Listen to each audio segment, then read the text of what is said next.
Introduction. Hello everyone, I'm the narrator, and I'm here to help you today.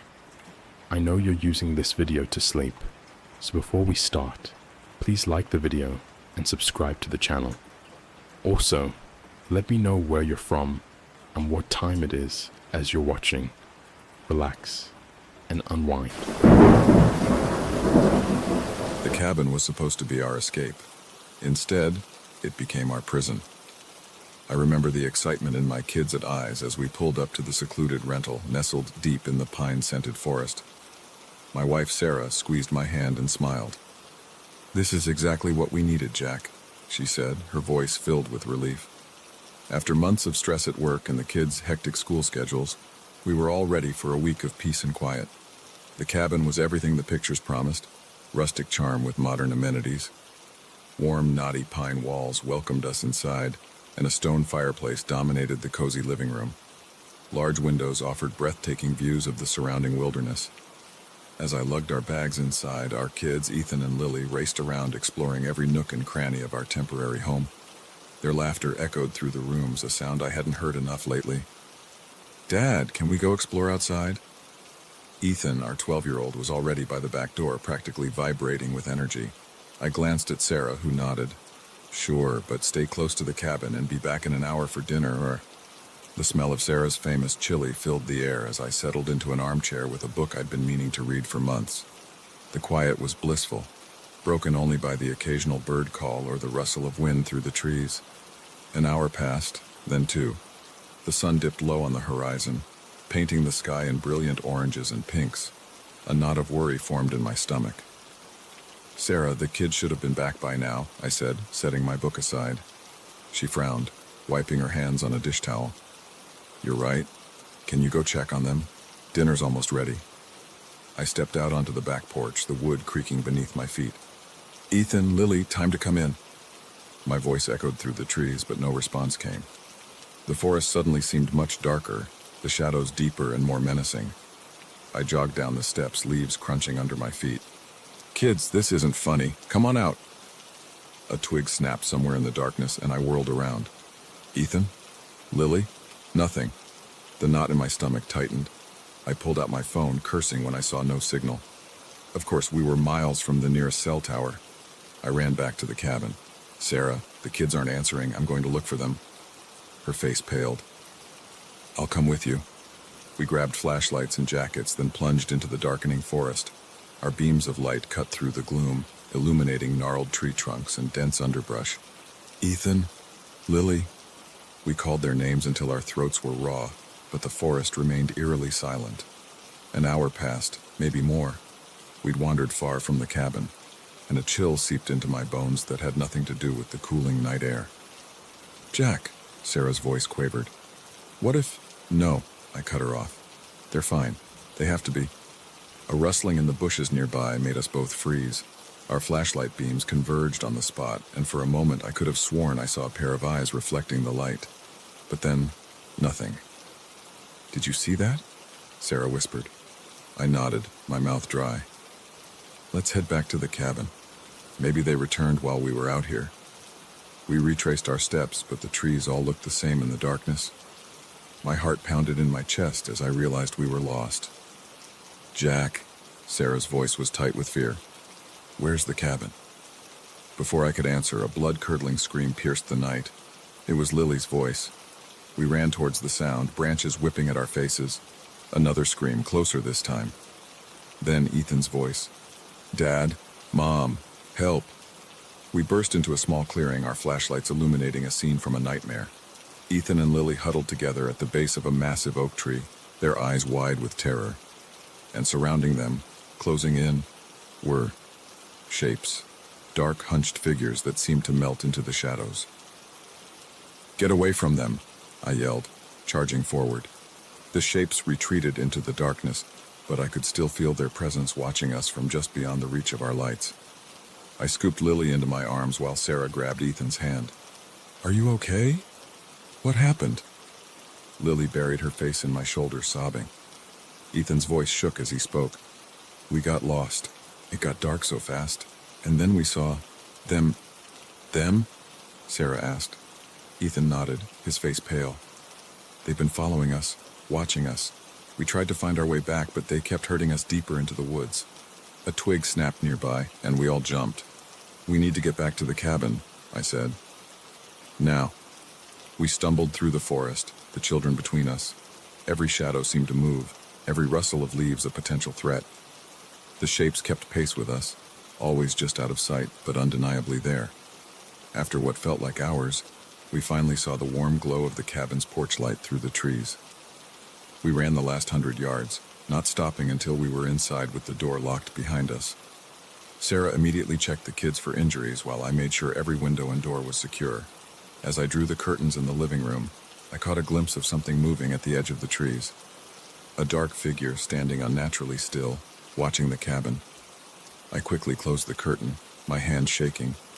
"Jack?" Sarah's voice pulled me back. "The kids are okay, no injuries, just scared." I nodded, trying to keep my voice steady. "Good, that's good." We settled the kids on the couch, wrapping them in blankets. Ethan's eyes darted to every window while Lily clung to her mother, whimpering softly. "What were those things?" Sarah whispered to me. I shook my head. "I don't know, but we're safe now. We'll leave first thing in the morning." A loud thump on the roof made us all jump. Then another, and another. It sounded like something, or multiple somethings, were walking around up there. Lily started crying again, and Ethan's face went even paler. "They found us," he whispered. I grabbed the fireplace poker, holding it like a weapon. "Sarah, take the kids to the bedroom, lock the door, and don't come out until I say it's safe." She nodded, ushering the children down the hallway. I heard the click of the lock and took a deep breath, trying to steady my nerves. The thumps on the roof continued, now accompanied by scratching sounds at the windows. I moved from room to room, checking each one, the poker gripped tightly in my sweating hands. In the kitchen, a window shattered. I ran in just in time to see a dark, spindly arm reaching through the broken glass. Without thinking, I swung the poker, connecting with something solid. There was an inhuman shriek, and the arm withdrew. More windows broke. Shadows moved just outside, their forms indistinct but unmistakably not human. I ran from room to room, swinging the poker at anything that tried to get in, my heart pounding so hard I thought it might burst. The assault seemed to last for hours. By the time the sun began to rise, every window in the cabin was broken. The floors were covered in glass and leaves blown in by the wind, but somehow, miraculously, nothing had gotten inside. As the first rays of sunlight filtered through the trees, the attack stopped. I cautiously approached a window, peering out into the forest. Nothing moved. The woods looked peaceful, innocent in the morning light. I unlocked the bedroom door. Sarah and the kids were huddled together on the bed, their eyes wide and fearful. "Is it over?" Sarah asked. I nodded, exhausted. "I think so. Come on, we're leaving. Now." We threw our belongings haphazardly into our bags and ran to the car. As I started the engine, I looked back at the cabin one last time. For a moment, I thought I saw a face in one of the broken windows, pale, elongated with two large eyes. But then we were driving away, tires kicking up gravel. We didn't speak much on the long drive home, each lost in our own thoughts. The kids fell asleep in the back seat, the ordeal finally catching up with them. Sarah reached over and squeezed my hand. "What do we tell people?" I sighed, my eyes fixed on the road ahead. The truth? That the woods aren't as empty as we think? That there are things out there we can't explain? I shook my head. "They'd think we were crazy." She nodded, understanding. "So we say nothing." "We say nothing," I agreed. But as we drove back toward civilization, I couldn't shake the feeling that we'd brushed up against something ancient and unknowable, something that had always been there, hiding in the shadows of the forest, watching and waiting. And I knew with a certainty that chilled me to my core, that our quiet family vacation had changed us forever. The woods may be behind us, but the memory of those dark shapes, those inhuman eyes, would haunt us for the rest of our lives. The cabin was supposed to be our escape. Instead, it showed us a world we were never meant to see, a world that, try as we might, we could never unsee.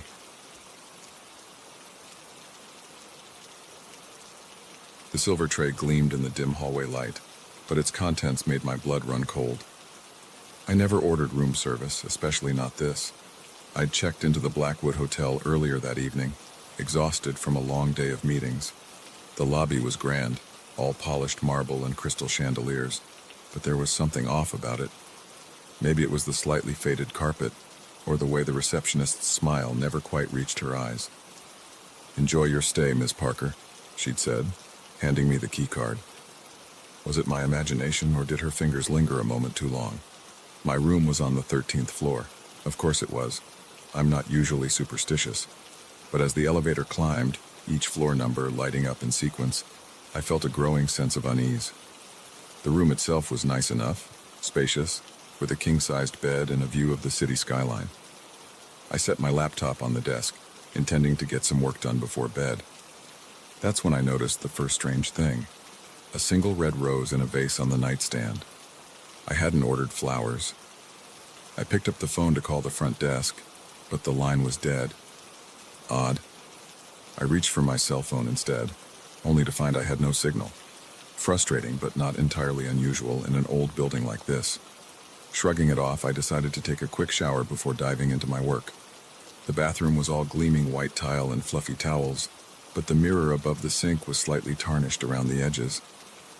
As I turned on the shower, the pipes groaned ominously before sputtering to life.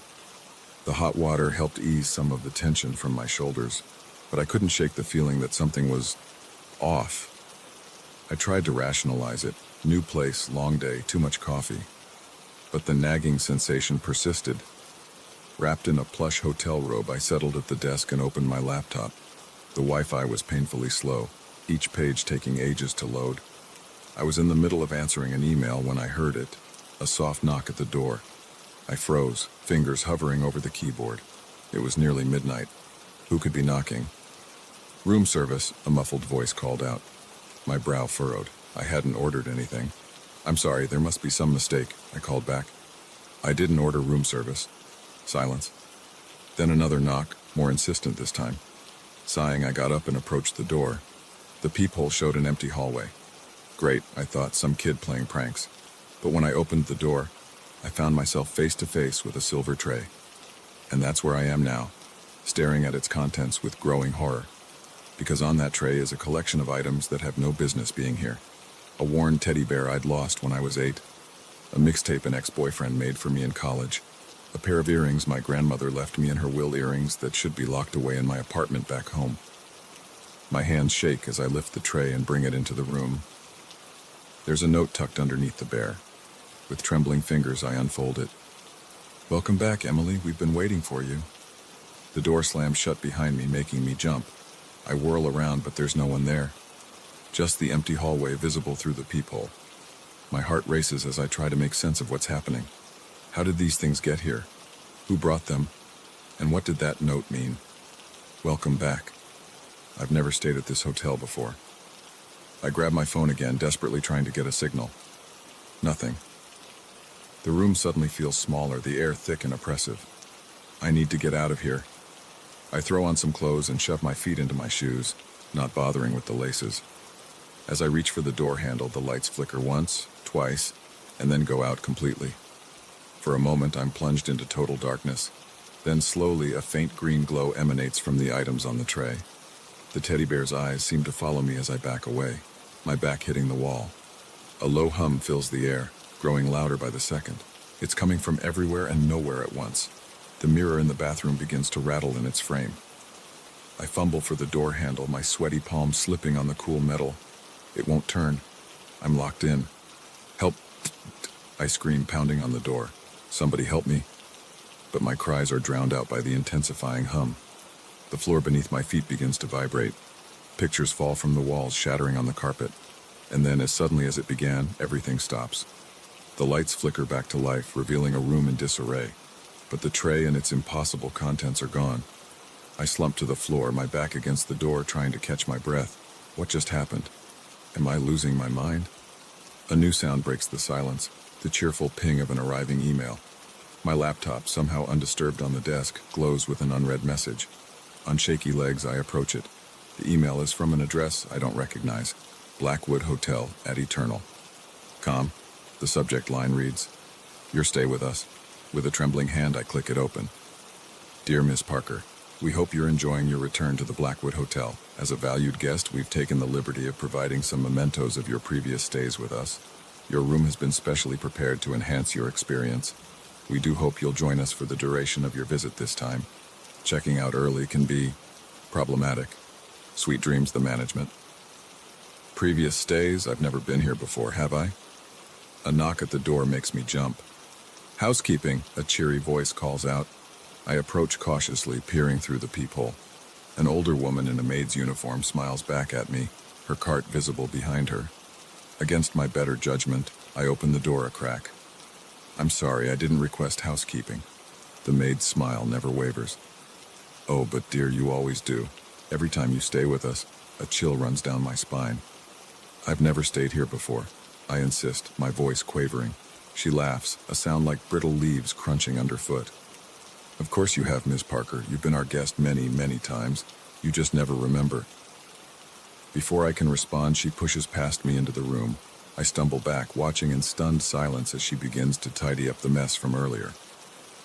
Now, she tuts, picking up a fallen picture frame. We can't have you making such a fuss every time. It upsets the other guests. Other guests? I manage to croak out. What other guests?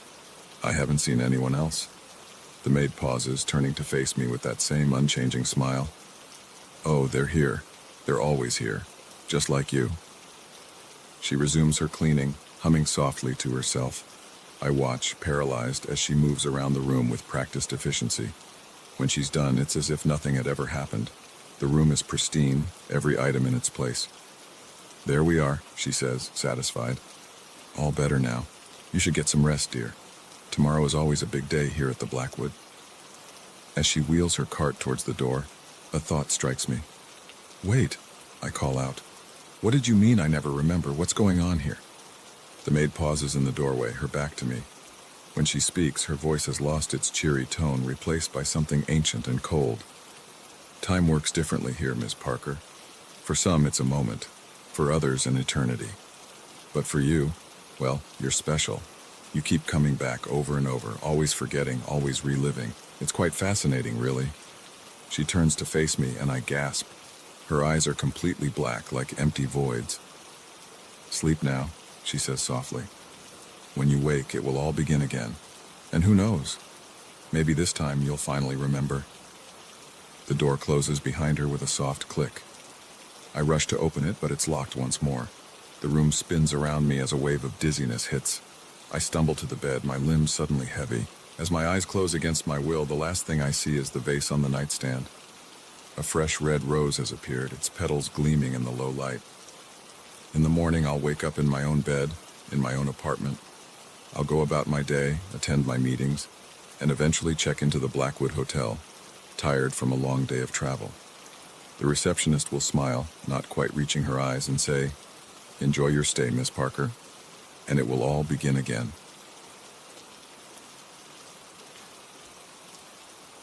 The island wasn't on any map, but it was all I could think about. What started as a dream vacation quickly became a nightmare we couldn't escape. My wife, Lisa, and I had been planning this trip for months. 2 weeks in paradise, just the two of us, to celebrate our 5th anniversary. The brochure promised crystal clear waters, pristine beaches, and the ultimate in relaxation. What it didn't mention was the secrets lurking just offshore. We arrived at our resort on a sunny Tuesday afternoon. The view from our beachfront bungalow was breathtaking. An endless expanse of turquoise water stretching to the horizon. That first evening, as we sipped cocktails on our private deck, I noticed a small dark shape in the distance. "Hey Lisa," I said, pointing. "Is that an island out there?" She squinted, following my gaze. "Huh, I don't remember seeing that on the map. Maybe it's just a shadow." But it wasn't a shadow. As the sun dipped lower, casting a warm golden glow across the water, I could clearly make out the silhouette of an island, its jagged outline stark against the fading light. "We should ask about it tomorrow," Lisa suggested, settling back into her chair. "Maybe there's a day trip or something." I nodded, but something about the island's presence unsettled me. It seemed to loom larger than its size suggested, a dark blot on our perfect tropical landscape. The next morning, I approached the front desk while Lisa was still getting ready for breakfast. The clerk, a young local woman named Amy, greeted me with a bright smile. "Good morning, Mr. Thompson. How are you enjoying your stay so far?" "It's beautiful," I replied. "Actually, I had a question. That island offshore, is it open to visitors?" Amy's smile faltered for just a moment. "Island? I'm sorry, sir, but there are no islands within viewing distance of the resort." I frowned. "But I can see it from our bungalow. It's right there, maybe a few miles out." She shook her head, her expression now carefully neutral. "I assure you, Mr. Thompson, there is no island. Perhaps you saw a passing ship or a cloud formation." I wanted to argue, but something in her tone made me hold back. Instead, I thanked her and walked away, more confused than ever. Over breakfast, I told Lisa about the strange conversation. She looked concerned. "That's weird," she said, stirring her coffee absently. "Why would she deny it? We can both clearly see it." We spent the morning on the beach, but I couldn't relax. My eyes kept drifting to the island, which seemed even more prominent in the bright daylight. Its shoreline was ringed with dense vegetation, and I could swear I saw movement among the trees. As the day wore on, I noticed other guests pointing and whispering about the island, but whenever anyone approached a staff member about it, they received the same denial we had. That night, unable to sleep, I stood on our deck, staring out at the dark shape on the horizon. A faint light flickered among the trees, there one moment and gone the next. My skin prickled with goosebumps despite the warm night air. Suddenly, a low hum filled the air. I watched in disbelief as a small boat emerged from the shadows of the island, its running lights off. It sped towards the resort, disappearing from view as it neared the shore. Heart pounding, I shook Lisa awake. "Someone just came from the island," I whispered urgently. "We need to find out what's going on." She blinked at me sleepily. "What? Jack, it's the middle of the night. You're probably just seeing things." But I couldn't shake the feeling that something was very wrong. I pulled on some clothes and slipped out of the bungalow, ignoring Lisa's protests. The resort was eerily quiet as I made my way towards the beach. As I rounded a corner, I saw a group of people unloading crates from a small boat. They worked quickly and silently, their faces hidden in the shadows. I ducked behind a palm tree, my heart racing. What was in those crates? Drugs? Weapons? My mind spun with possibilities, each more terrifying than the last. A twig snapped beneath my foot, and one of the figures turned sharply in my direction. I held my breath, pressing myself against the rough bark of the tree. "Hey!" a voice called out. "Who's there?" I ran. I didn't stop until I was back in our bungalow, gasping for air. Lisa sat up in bed, her eyes wide with concern. "Jack? What happened?"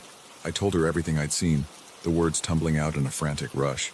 She listened in stunned silence, her face growing paler by the second. "We need to leave," she said finally. "First thing in the morning. This isn't safe." I nodded, relieved she believed me. We spent the rest of the night packing our bags, jumping at every sound outside. As the first light of dawn broke over the horizon, we wheeled our suitcases to the front desk. Amy was there again, her smile as bright and false as ever. "Checking out early?" she asked, her tone light but her eyes sharp. "Family emergency," Lisa lied smoothly. "We need to get home right away." Amy's fingers flew over the keyboard. "I'm so sorry to hear that. Let me just pull up your reservation." She frowned at the screen. "Oh dear, it seems there's a problem with your booking. The system won't let me check you out." My stomach dropped. "What do you mean it won't let you?" "We're leaving. Now." Amy's smile never wavered. "I understand, sir, but I'm afraid that's not possible. Your stay with us isn't over yet." A cold feeling crept up my spine. I grabbed Lisa's hand and turned to leave, but two large men in resort uniforms blocked our path. "Please," Amy said, her voice suddenly hard. "Return to your bungalow. We'll sort this out later." The next few days were a blur of fear and confusion. We were prisoners in paradise, our every move watched. Other guests seemed oblivious to our plight, laughing and playing on the beach as if nothing was wrong. Each night, I watched the boat make its clandestine journey from the island. Once, I saw a group of people being escorted onto it, looking dazed and compliant. They never returned. We tried to warn other guests, but no one believed us. They all insisted there was no island, no boat, no danger. It was as if the entire resort was under some kind of spell. On our 5th night of captivity, Lisa shook me awake. "Jack," she whispered urgently. "Look." I followed her gaze to the window. A dense fog had rolled in, obscuring everything beyond our bungalow, but in the distance a light pulsed rhythmically. It was coming from the island. "It's a signal," I realized. "They're calling the boat." Lisa's eyes were wide with fear and determination. "This might be our only chance," she said. "We have to try to escape." Heart pounding, we gathered what we could carry and slipped out into the fog. The resort was eerily silent, the usual sounds of nighttime revelry absent. We made our way to the beach, the damp sand muffling our footsteps. The small dock where I'd seen the boat land was deserted. We crouched behind some crates waiting. Minutes stretched into what felt like hours. Then, finally, we heard it, the low hum of an approaching engine. The boat materialized out of the fog, a dark shape against the gray backdrop. As it bumped against the dock, we tensed, ready to make our move. But before we could, a group of resort staff appeared, led by Amy. They began unloading more crates, working with practiced efficiency. "Now," Lisa whispered, tugging my arm. We darted from our hiding place, sprinting down the dock. Shouts of alarm erupted behind us, but we didn't look back. We leapt onto the boat just as it started to pull away.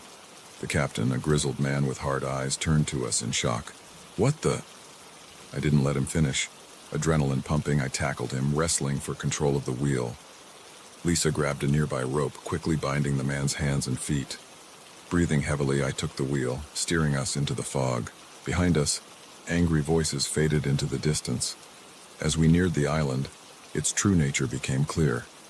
What we had thought was dense vegetation was actually a jumble of buildings and equipment, carefully camouflaged. Lights blazed from windows, and figures moved about with purpose. "My God," Lisa breathed. "What is this place? We never got the chance to find out." As we approached the shoreline, searchlights suddenly blazed to life, blinding us.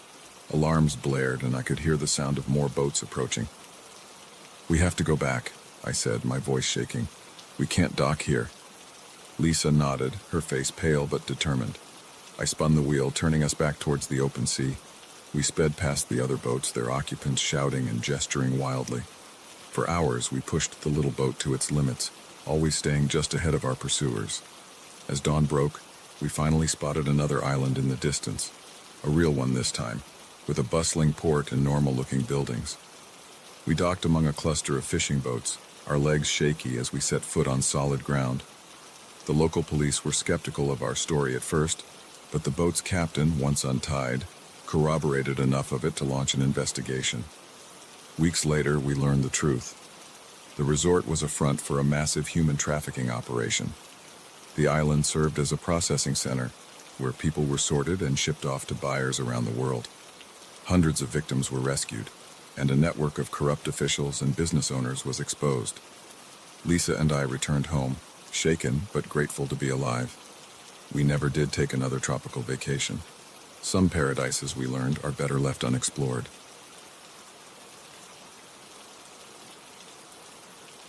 I never thought a smile could be so terrifying until I met Mrs. Anderson.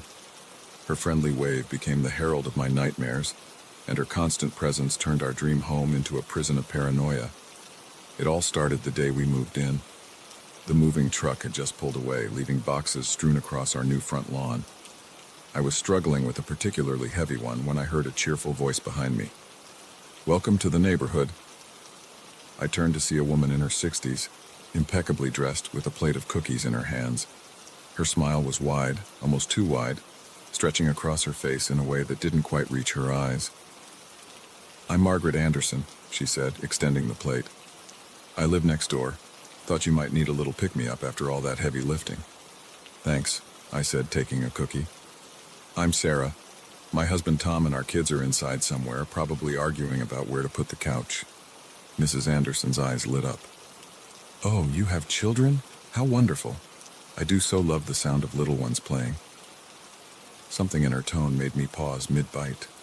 There was an intensity to her words that seemed out of place, but I brushed it off as neighborly enthusiasm and invited her in for a tour. As we walked through the house, Mrs. Anderson commented on everything: the paint colors, the layout, even the view from each window. It was like she was cataloging every detail. When we reached the kids' rooms, she lingered, running her hand over the door frames with an almost reverent touch. "Such lovely spaces for growing minds," she murmured. "You must be so proud." I nodded, suddenly eager to end the tour. "Well, we should probably get back to unpacking. Thanks again for the cookies." Mrs. Anderson's smile never wavered. "Of course, dear. Don't hesitate to ask if you need anything. I'm always watching. I'm always around to help." As I watched her walk back to her house, a chill ran down my spine despite the warm summer air. The next few weeks were a whirlwind of unpacking, settling in, and starting new routines. Mrs. Anderson was a constant presence, always popping by with some baked goods or a helpful suggestion about lawn care or local schools. At first, I appreciated her friendliness, but soon her visits began to feel less like neighborly gestures and more like inspections. One afternoon, I was in the backyard with my daughter Emma, helping her practice cartwheels. I heard the distinct sound of a camera shutter and looked up to see Mrs. Anderson lowering her phone. "Oh, don't mind me," she called out, waving from her upstairs window. "I just love capturing special moments. You two look so adorable together." I forced a smile and waved back, but inside my stomach churned. Why was she photographing us? And how long had she been watching? That night I mentioned it to Tom. He laughed it off, saying she was probably just a lonely old woman who missed having kids around. But I couldn't shake the uneasy feeling that had taken root in my gut. As days turned into weeks, Mrs. Anderson's behavior grew increasingly erratic. She seemed to know our schedules better than we did, often appearing just as we were leaving for work or school. Once I came home to find her in our backyard, pruning our rose bushes without invitation. "I hope you don't mind," she said, her ever-present smile firmly in place. I noticed they needed a little TLC, and I just couldn't help myself. I wanted to be angry, to tell her to stay off our property. But something in her eyes stopped me. There was a hunger there, a desperate need that made me hesitate. "That's very kind of you," I managed to say. "But please, in the future, ask before coming onto our property." Her smile flickered for just a moment, a flash of something dark crossing her face. Then it was gone, replaced by her usual cheerful expression. "Of course, dear, I wouldn't want to overstep." But she did overstep again and again. She showed up at Emma's soccer game, cheering louder than any of the parents. She appeared at the grocery store, coincidentally shopping at the same time as me. She even started leaving voicemails with detailed weather reports, just in case we forgot to check the forecast. The breaking point came on a crisp October evening. Tom and I were enjoying a rare night out, leaving the kids with a babysitter. We returned home to find Mrs. Anderson sitting on our porch, a look of disapproval on her face. "I saw that young girl you left in charge," she said, her voice dripping with disdain. "She had her boyfriend over. They were very inappropriate." My blood ran cold. How did she know? Had she been watching our house the entire time we were gone? Tom, usually the calm one, finally snapped. "Mrs. Anderson, this has to stop. You can't keep spying on us. We appreciate your concern, but it's becoming intrusive." For a moment, Mrs. Anderson's facade cracked. Her smile vanished, replaced by a look of such raw pain and loneliness that I almost felt sorry for her. Almost. "I'm just trying to help," she whispered. "To keep you safe. To be part of..."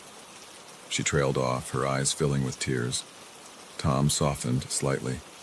"We understand you might be lonely, but this isn't the way to make friends. You need to respect our privacy." Mrs. Anderson stood up slowly, her shoulders hunched. "You don't understand," she said, her voice suddenly cold. "None of you ever understand." She walked away, disappearing into the darkness of her own home. Tom and I exchanged worried glances before hurrying inside to check on the kids. The next morning, Mrs. Anderson's house was quiet. No lights, no movement. Days passed, and we saw no sign of her. Part of me was relieved, but another part worried. Had we been too harsh? A week later, a police car pulled up in front of her house. Curious, I wandered over to where a small group of neighbors had gathered. "What's going on?" I asked. A woman I recognized from down the street leaned in, her voice low. "They found Mrs. Anderson. She took her own life." The world seemed to tilt on its axis. Mrs. Anderson dead? Despite everything, I felt a pang of guilt. Had our confrontation pushed her over the edge? As the police conducted their investigation, more details emerged. Mrs. Anderson had lost her husband and young daughter in a car accident decades ago. She'd never fully recovered, becoming increasingly isolated and fixated on the families around her. In her house, they found dozens of photo albums filled with pictures of neighborhood children, including ours. There were journals detailing our daily routines, our conversations, even what we ate for dinner. It was a shrine to the family life she'd lost and desperately wanted to reclaim. The most chilling discovery was in her basement, a room meticulously decorated to match Emma's bedroom in our house, right down to the stuffed animals on the bed. On the wall, a calendar with a date circled in red, the day after we'd confronted her on our porch. The police believed she had been planning to take Emma, to recreate the family she'd lost. Our argument had derailed her plans, leading to her tragic decision. In the days that followed, our quiet suburb was a whirlwind of police interviews, concerned neighbors, and news vans. We installed a security system, added extra locks to the doors and windows, but no alarm could protect us from the guilt and fear that now permeated our once happy home. Months have passed, and life has slowly returned to normal, or at least a new version of normal. Mrs. Anderson's house stands empty, a silent reminder of the tragedy that unfolded. Sometimes I catch myself glancing at her windows, half expecting to see her watching us. The kids no longer play in the front yard, and I double-check the locks every night. We've talked about moving, starting fresh somewhere new, but part of me wonders, would it really make a difference? The world suddenly seems full of Mrs. Andersons, their smiles hiding desperate loneliness and dangerous obsessions. Every friendly wave from a neighbor now carries a hint of suspicion. Every act of kindness is scrutinized for ulterior motives. Our dream home has become a fortress, and trust feels like a luxury we can no longer afford. As I sit on our porch watching the sun set over our quiet street, I can't help but think about Mrs. Anderson, about the pain she must have carried for so long, and the desperation that drove her to such extremes. I think about how a simple act of neighborly kindness twisted into something dark and frightening.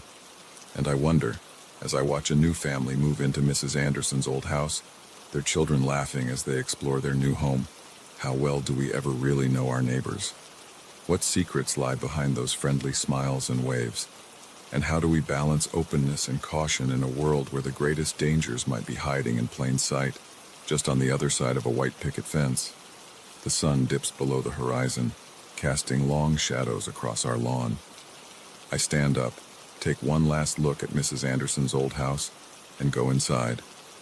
As I lock the door behind me, I say a silent prayer for Mrs. Anderson, for my family, and for all the lonely souls out there searching for connection in all the wrong ways. Because in the end, the scariest monsters aren't the ones that hide under our beds or in our closets. They're the ones that live next door, smile and wave, and offer us cookies, all while plotting to destroy the very thing they so desperately crave. The chairlift jerked to a halt, leaving us dangling over the abyss. As the icy wind whipped around us, I realized our dream ski vacation had just become a nightmare. It was supposed to be the perfect family getaway. My wife Karen and our two kids, Ethan 14 and Lily 10, had been looking forward to this trip to Aspen for months. I'd splurged on a fancy ski resort, determined to make up for all the weekends I'd missed due to work. The first couple of days were great. The slopes were pristine, the hot chocolate was rich, and the laughter of my family echoed through our cozy chalet. But on the third day, things started to go wrong. It began with little things. Ethan's ski bindings mysteriously came loose during a run, sending him tumbling. Lily's brand new goggles disappeared from our locker. Karen's favorite gloves went missing. "Must be gremlins," I joked, trying to lighten the mood. But Karen's frown told me she wasn't amused. That night, as we sat around the fireplace in the resort's grand lobby, I overheard a heated conversation between two staff members.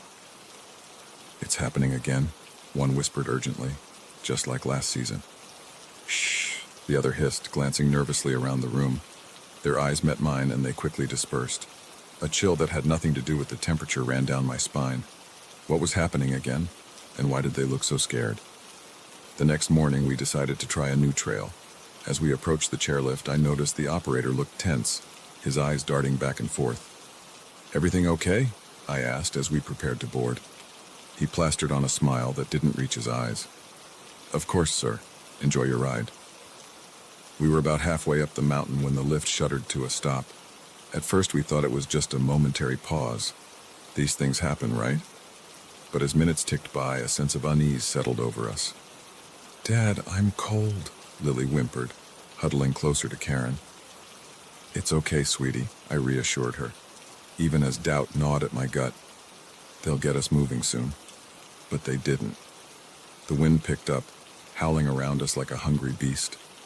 Snow began to fall, thick flakes obscuring our view of the resort below. After what felt like hours, we heard a crackle from the speakers attached to the lift tower. "Attention passengers," a voice announced, tension evident even through the static. "We are experiencing technical difficulties. Please remain calm. Our team is working to resolve the issue." "Technical difficulties?" Ethan scoffed. "More like someone's messing with us." I wanted to dismiss his comment, but after the strange occurrences of the past few days, I wasn't so sure. As darkness fell, the temperature plummeted.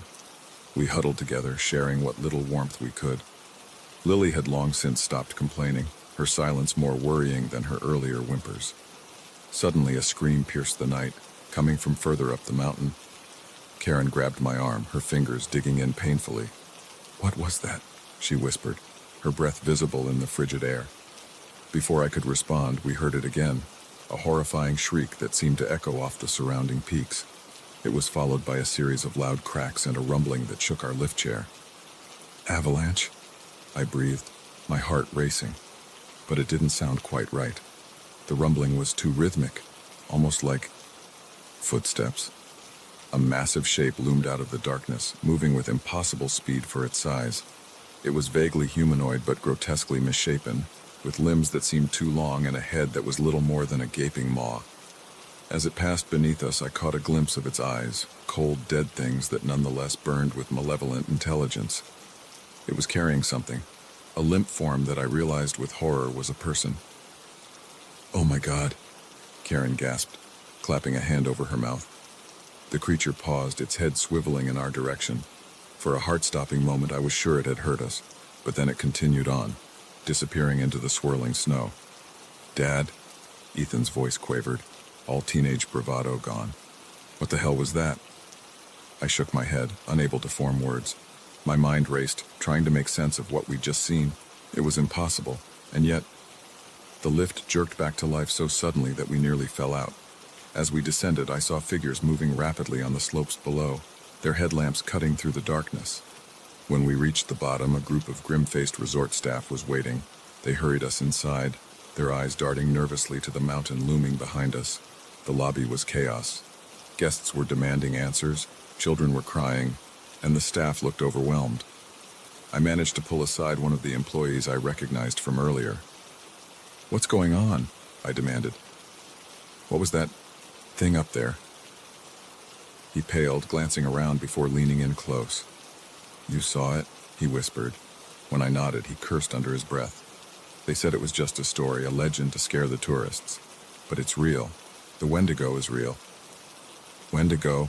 Karen interjected, overhearing. "Like the Native American myth?" The employee nodded solemnly. "This resort, it was built on sacred land. The elders warned us, but the owners didn't listen. And now it's awake and it's hungry." A commotion near the front desk drew our attention. A distraught couple was pleading with the manager. "Please, you have to help us find her," the woman sobbed. "Our daughter, she's missing." My blood ran cold as I remembered the limp form in the creature's arms. The manager tried to calm them down, spouting reassurances about search parties and bad cell reception. But I saw the fear in his eyes. He knew. As the night wore on, more reports of missing guests trickled in. The staff grew increasingly frantic, huddling in corners and whispering urgently. I overheard snippets about containing the situation and calling in the experts. I gathered my family close, grateful beyond words that we were all safe. But the terror of what we'd witnessed hung over us like a shroud. Around midnight, a group of stern-looking men in dark suits arrived. They conferred briefly with the manager before addressing the crowd. "Ladies and gentlemen," one of them announced, his voice carrying an air of authority. "Due to unforeseen circumstances, we are evacuating the resort. Buses will arrive shortly to transport you to a safe location. Please gather your belongings and prepare to depart. A ripple of confusion and fear swept through the room. Evacuating, in the middle of the night, during a snowstorm? As we packed our things, I couldn't shake the feeling that we were fleeing from something far worse than bad weather. The image of that monstrous shape on the mountain haunted me, its hunger palpable even from a distance. The bus ride down the mountain was tense and silent. Lily had finally succumbed to exhaustion, sleeping fitfully in Karen's arms. Ethan stared out the window, his face pale and drawn. Just as we reached the base of the mountain, a bone-chilling howl echoed through the night. The bus driver accelerated, his knuckles white on the steering wheel. We were housed in a nearby town, the authorities citing an environmental hazard at the resort. But I saw the way they looked at us, the survivors. They knew we'd seen something we shouldn't have. In the days that followed, news reports trickled in. The resort was closed indefinitely. Search parties combed the mountain but found no trace of the missing guests. Experts were flown in to assess the situation. But late at night, when the wind howls just right, I swear I can still hear it, that terrible hungry cry echoing across the peaks. And I know that somewhere up there, in the pristine snow and soaring pines, an ancient evil has awakened, an evil that no amount of luxury amenities or corporate cover-ups can contain. We never went skiing again after that. The mountains, once a source of exhilaration and beauty, now loom in my nightmares as dark sentinels hiding unimaginable horrors. And every winter when the first snow falls, I find myself looking over my shoulder, half expecting to see a misshapen shadow and those cold, dead eyes watching, waiting, hungry.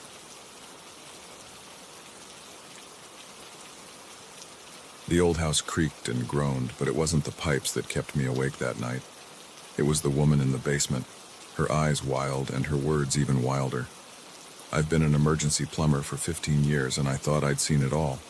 Burst pipes, flooded basements, even the occasional snake in a toilet. But nothing could have prepared me for what I encountered at 1313 Mockingbird Lane. It was a Tuesday night just past 1 a.m. when I got the call. The dispatcher's voice crackled over the radio, giving me the address and a brief description of the problem. Leak in the basement, urgent situation. I sighed, grabbed my toolbox, and headed out into the night. The house loomed before me, a Victorian monstrosity that seemed to sag under the weight of its own history. Paint peeled from the siding in long, curling strips, and the porch steps groaned ominously under my feet. I hesitated for a moment before knocking, a chill running down my spine that had nothing to do with the cool night air. No answer. I knocked again, louder this time. Still nothing. Just as I was about to call it in as a no-show, the door creaked open of its own accord. "Hello?" I called out, peering into the dimly lit foyer. "Emergency plumber? Anyone home?" Silence greeted me, broken only by the steady drip-drip-drip of water from somewhere deep within the house. Against my better judgment, I stepped inside. The interior was a mess of faded wallpaper and dusty antiques.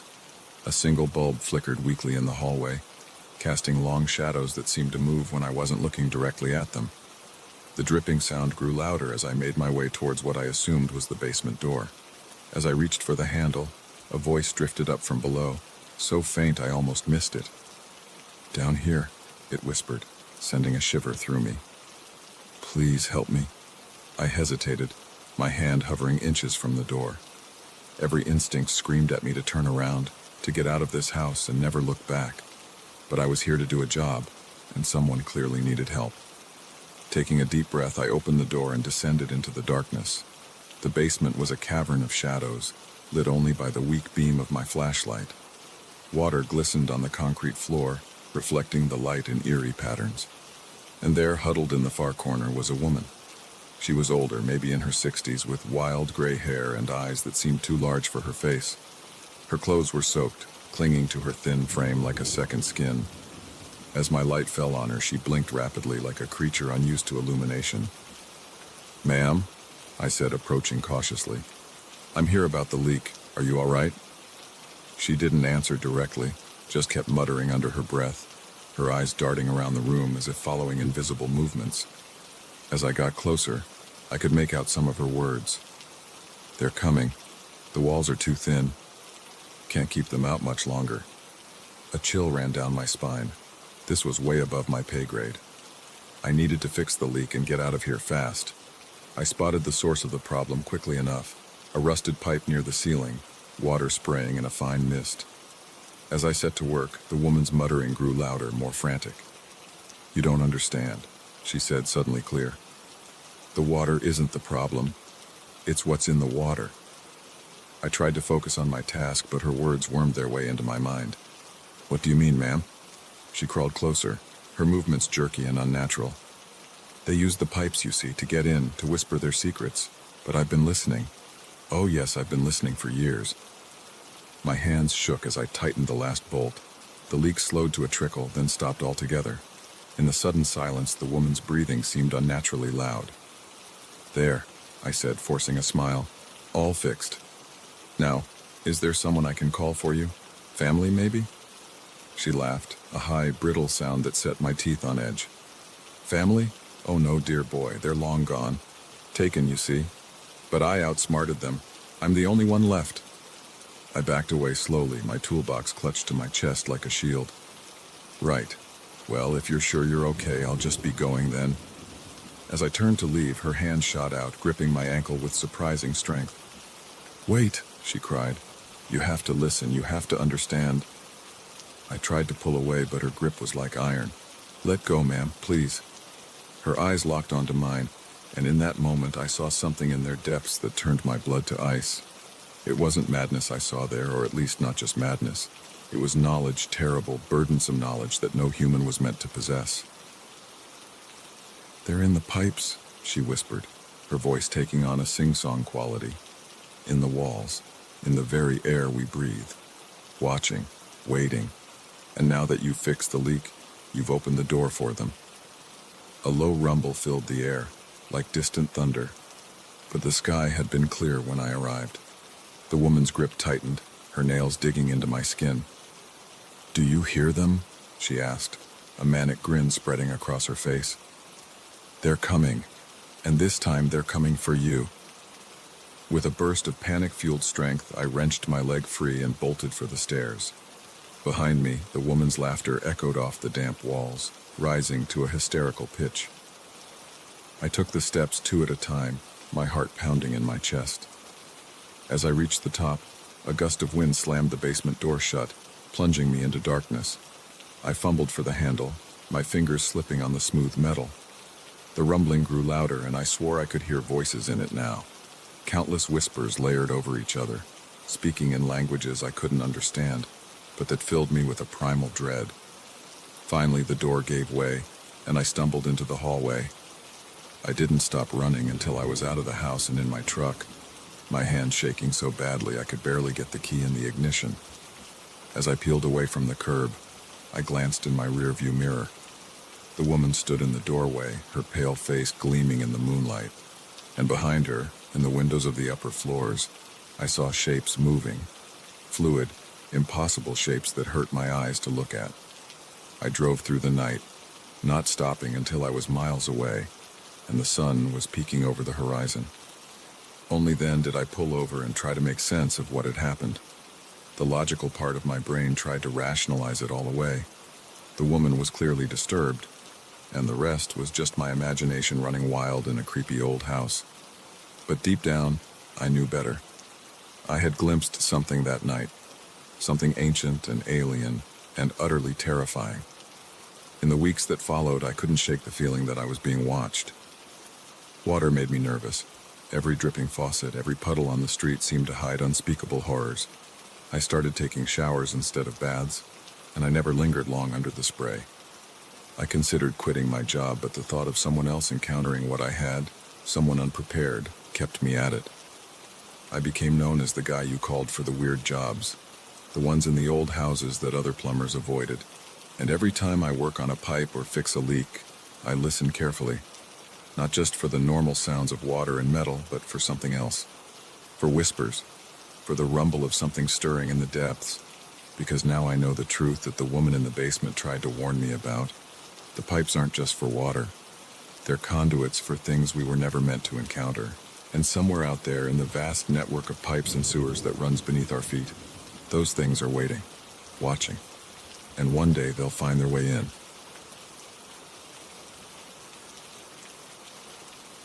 forest had eyes, and they were all fixed on me. What started as a peaceful solo hike turned into a desperate fight for survival against an unseen predator. I've always been an outdoors enthusiast.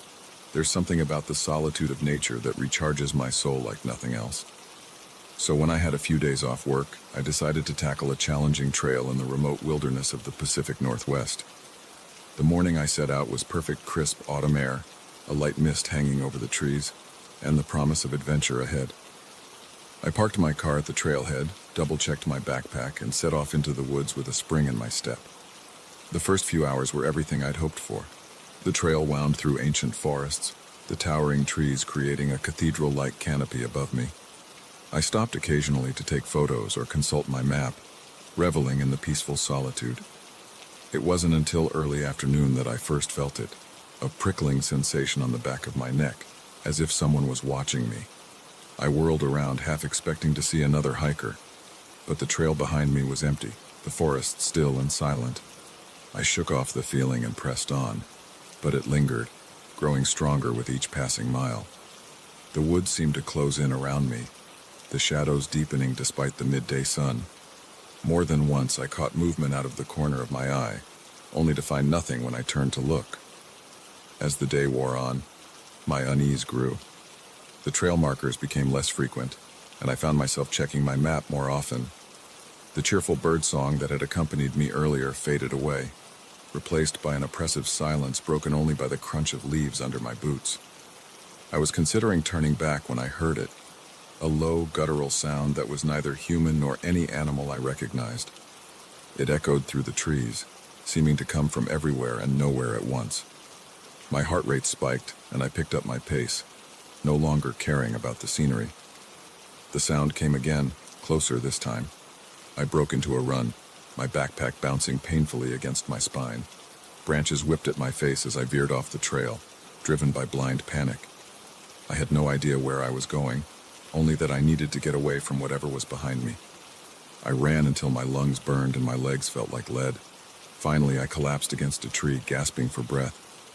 As my pulse slowly returned to normal, I realized with growing horror that I had no idea where I was. In my panic, I'd left the trail far behind. Night was falling fast, the forest transforming into a maze of deep shadows and unfamiliar shapes. I fumbled for my flashlight, my hands shaking as I flicked it on. The narrow beam did little to penetrate the darkness, instead creating grotesque shadows that seemed to move and shift when I wasn't looking directly at them. I needed to find shelter, to regroup and figure out a plan. As I scanned the area, my light fell on what looked like a small cave entrance partially hidden by undergrowth. It wasn't ideal, but it was better than spending the night completely exposed. I made my way towards it, every snapping twig and rustling leaf setting my nerves on edge. Just as I reached the entrance, I heard it again, that inhuman sound, much closer now. I dove into the cave, pressing myself against the cold stone wall. For hours I huddled there, straining my ears for any sign of pursuit. Occasionally I'd hear movement outside, heavy footsteps circling the cave, branches breaking under significant weight. Whatever it was, it knew I was there, and it was patient. As the night wore on, exhaustion began to overtake fear. Despite my best efforts, I felt my eyelids growing heavy. I must have dozed off because the next thing I knew, I was jolted awake by a deafening roar just outside the cave entrance. I scrambled backwards, my flashlight beam dancing wildly across the cave walls. And then I saw it, a massive shadowy figure blocking the entrance. It was vaguely humanoid, but much too large, with unnaturally long limbs and a head that seemed to shift and change shape as I watched. I wanted to scream, but terror had frozen my vocal cords. The creature took a step forward, its movements fluid and predatory. In the dim light, I caught a glimpse of its eyes, cold, black, and filled with an intelligence that was anything but animal. In that moment, I knew with certainty that I was going to die. This thing, whatever it was, had been toying with me all day.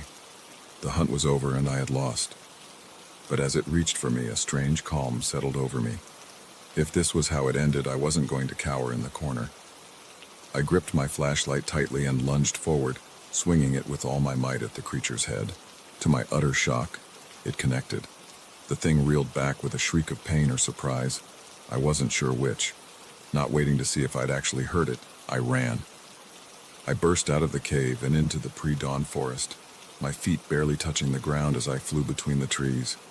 I ran until my legs gave out, collapsing in a small clearing as the first rays of sunlight began to filter through the canopy. For a long time, I just lay there, gulping in air and waiting for the attack that never came. As full daylight arrived, I slowly got to my feet, every muscle screaming in protest. I was lost, exhausted, and terrified, but I was alive. And in the light of day, my encounter in the cave seemed almost dreamlike. Had I imagined it all? But then I saw the state of my clothes, torn and dirty, with long scratches on my arms that I didn't remember getting, and clutched in my hand, my flashlight was bent and dented, dark stains on its surface that I didn't want to examine too closely. It took me most of the day to find my way back to a marked trail, and several more hours to reach my car. As I drove home, I tried to make sense of what had happened. Was it some unknown species, a hallucination brought on by fear and exhaustion? Or something else entirely, something that defied rational explanation? In the weeks that followed, I scoured the internet for similar stories, for any clue as to what I'd encountered in those woods. I found more than I expected. Tales of hikers gone missing, of strange sightings and unexplained sounds in forests across the country. Most were easily dismissed as hoaxes or misidentifications, but some rang eerily true. I never reported my experience to the authorities. Who would believe me? But I did hang up my hiking boots, at least for solo trips. These days I stick to well-traveled trails and always hike with a group. But sometimes when I'm lying in bed at night, I swear I can hear that low, guttural sound outside my window, and I know deep in my bones that the thing from the forest is still out there, waiting, watching, and someday it might just come looking for me again. So if you're ever hiking alone in the deep woods, and you feel that prickle on the back of your neck like someone's watching you, don't dismiss it. Don't tell yourself it's just your imagination. Because sometimes the monsters in the shadows are all too real, and not everyone who encounters them lives to tell the tale.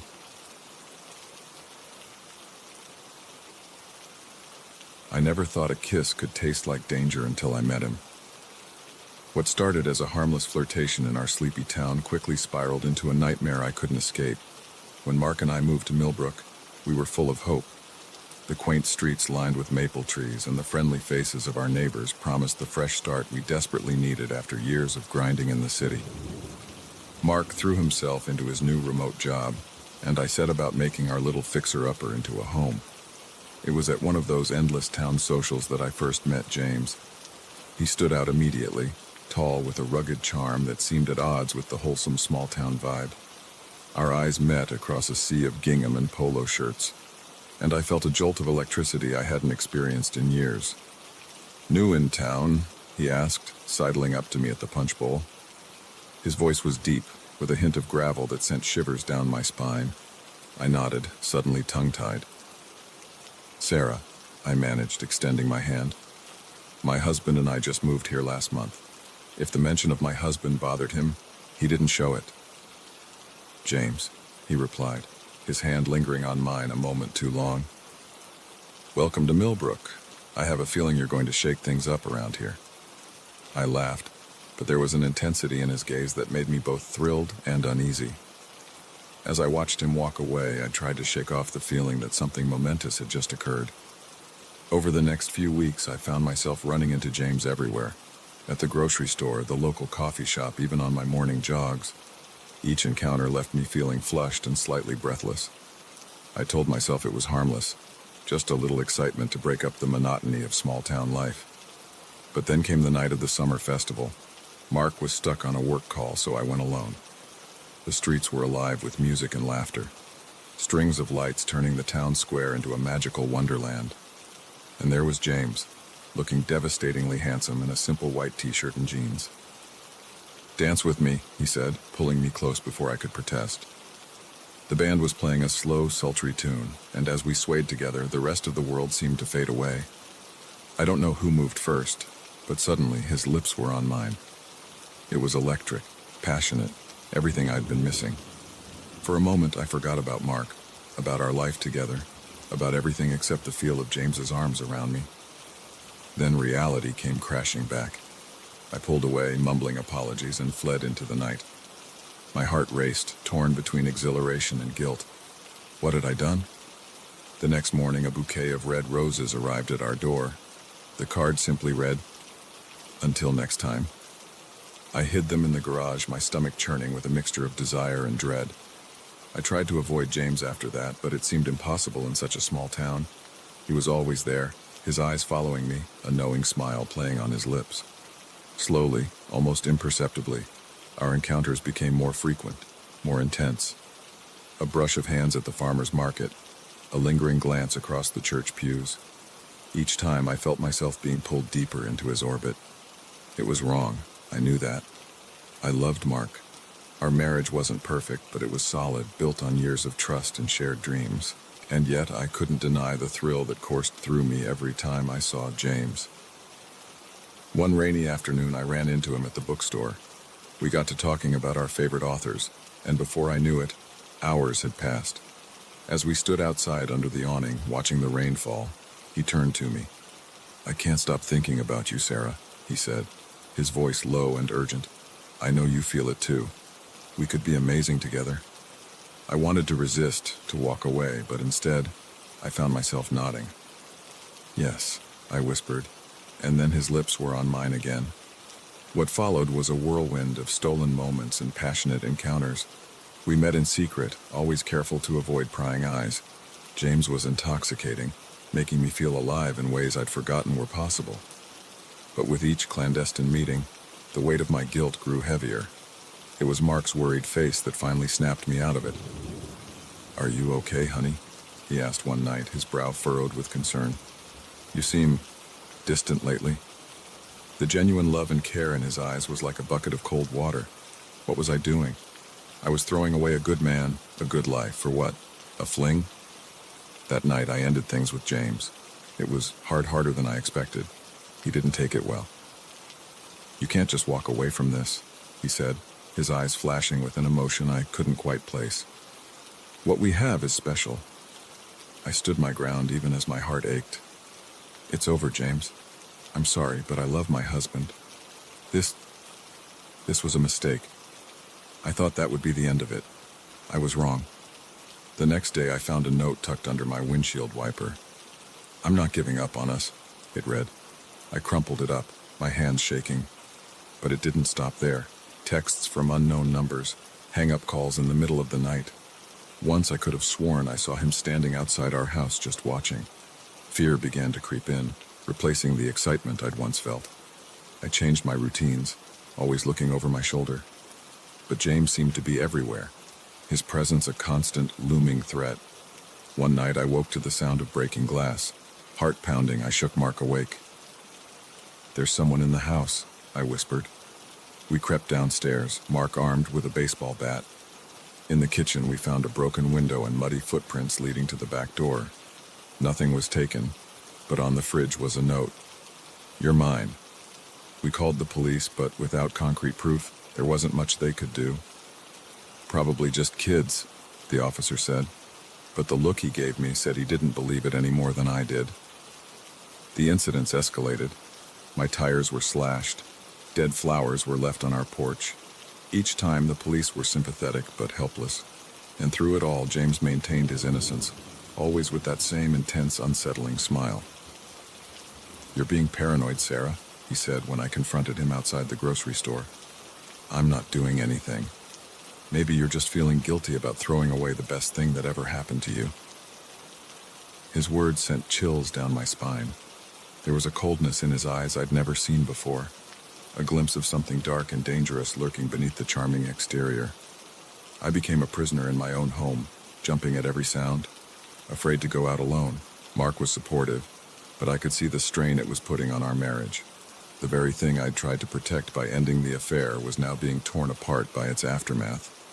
It all came to a head on a stormy night in October. Mark was out of town for work and I was home alone. The power went out, plunging the house into darkness. As I fumbled for candles, I heard a noise from upstairs, a creak of floorboards that shouldn't have been there. My blood ran cold. I knew with a certainty that defied logic that James was in the house. I grabbed my phone, but there was no signal. Panic rising in my throat, I looked for a way out. But he was there, blocking the door, his silhouette illuminated by a flash of lightning. "We belong together, Sarah," he said, his voice eerily calm. "I'm not letting you go." What followed was a nightmare of cat and mouse through the darkened house. I managed to evade him, locking myself in the bathroom, my heart pounding so hard I thought it might burst from my chest. As I heard him trying to break down the door, I realized with horrifying clarity the magnitude of my mistake. This man, whom I'd invited into my life with open arms, was now the greatest threat to my very existence. The sound of sirens cut through the storm. A neighbor, hearing the commotion, had called the police. James fled, but the damage was done. My sense of safety, of trust, lay shattered like the windows he'd broken. In the aftermath, we moved away from Millbrook, away from the idyllic small town that had become a prison of fear. I spent months in therapy, working through the guilt, the fear, the sheer stupidity of my actions. James was eventually caught and arrested, not just for his harassment of me, but for similar behavior with other women in town. The charming exterior had hidden a deeply disturbed individual, a predator who had been playing this game for years. Mark and I are still together, working to rebuild what was almost lost. Some days are harder than others. Trust, once broken, is not easily repaired, but we're trying, and that has to count for something. As for me, I've learned a hard lesson about the dangers that can lurk behind a charming smile and the high price of a moment's weakness. Every day I'm grateful for my second chance, and I live with the knowledge that things could have ended much, much worse. So if you ever find yourself tempted by the thrill of the forbidden, remember my story. Sometimes the most dangerous predators are the ones we invite into our lives with open arms, and by the time we realize our mistake, it might be too late to escape.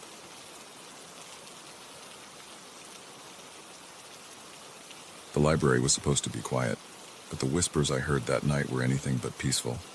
What I discovered in that hidden room changed everything I thought I knew about reality. I've always been a night owl, which is why the graveyard shift at Miskatonic University's library suited me perfectly. The pay wasn't great, but the solitude gave me time to work on my thesis while keeping an eye on the occasionally rowdy student pulling an all-nighter. Plus, there was something comforting about being surrounded by all that knowledge, even if most of it gathered dust on rarely touched shelves. It was a Tuesday night, or Wednesday morning technically, when everything changed. The library was empty, save for a couple of grad students passed out in the far corner. I was making my usual rounds, reshelving books and straightening chairs, when I noticed something odd. A faint glow was coming from behind one of the bookshelves in the ancient history section. Now I knew every inch of this library, and there definitely wasn't supposed to be any light source back there. Curiosity piqued. I made my way over, the soft carpet muffling my footsteps. As I got closer, I realized the light was seeping through a crack between the shelving unit and the wall. Had someone left a flashlight on? But no, the quality of the light was all wrong. It pulsed and shifted, casting eerie shadows that seemed to move of their own accord. I ran my hand along the edge of the bookshelf, feeling for anything out of place. To my surprise, my fingers caught on a small hidden latch. With a soft click, the entire shelf swung outward like a door, revealing a narrow passageway beyond. My heart raced as I peered into the opening. This wasn't on any of the library floor plans I'd seen. The rational part of my brain said to close it up and call campus security. But a stronger, more primal part urged me forward. I'd always been too curious for my own good. Swallowing hard, I stepped into the passageway. The air was thick and musty, with an underlying scent I couldn't quite place, something ancient and vaguely metallic. The walls were lined with rough stone, and the floor sloped gently downward.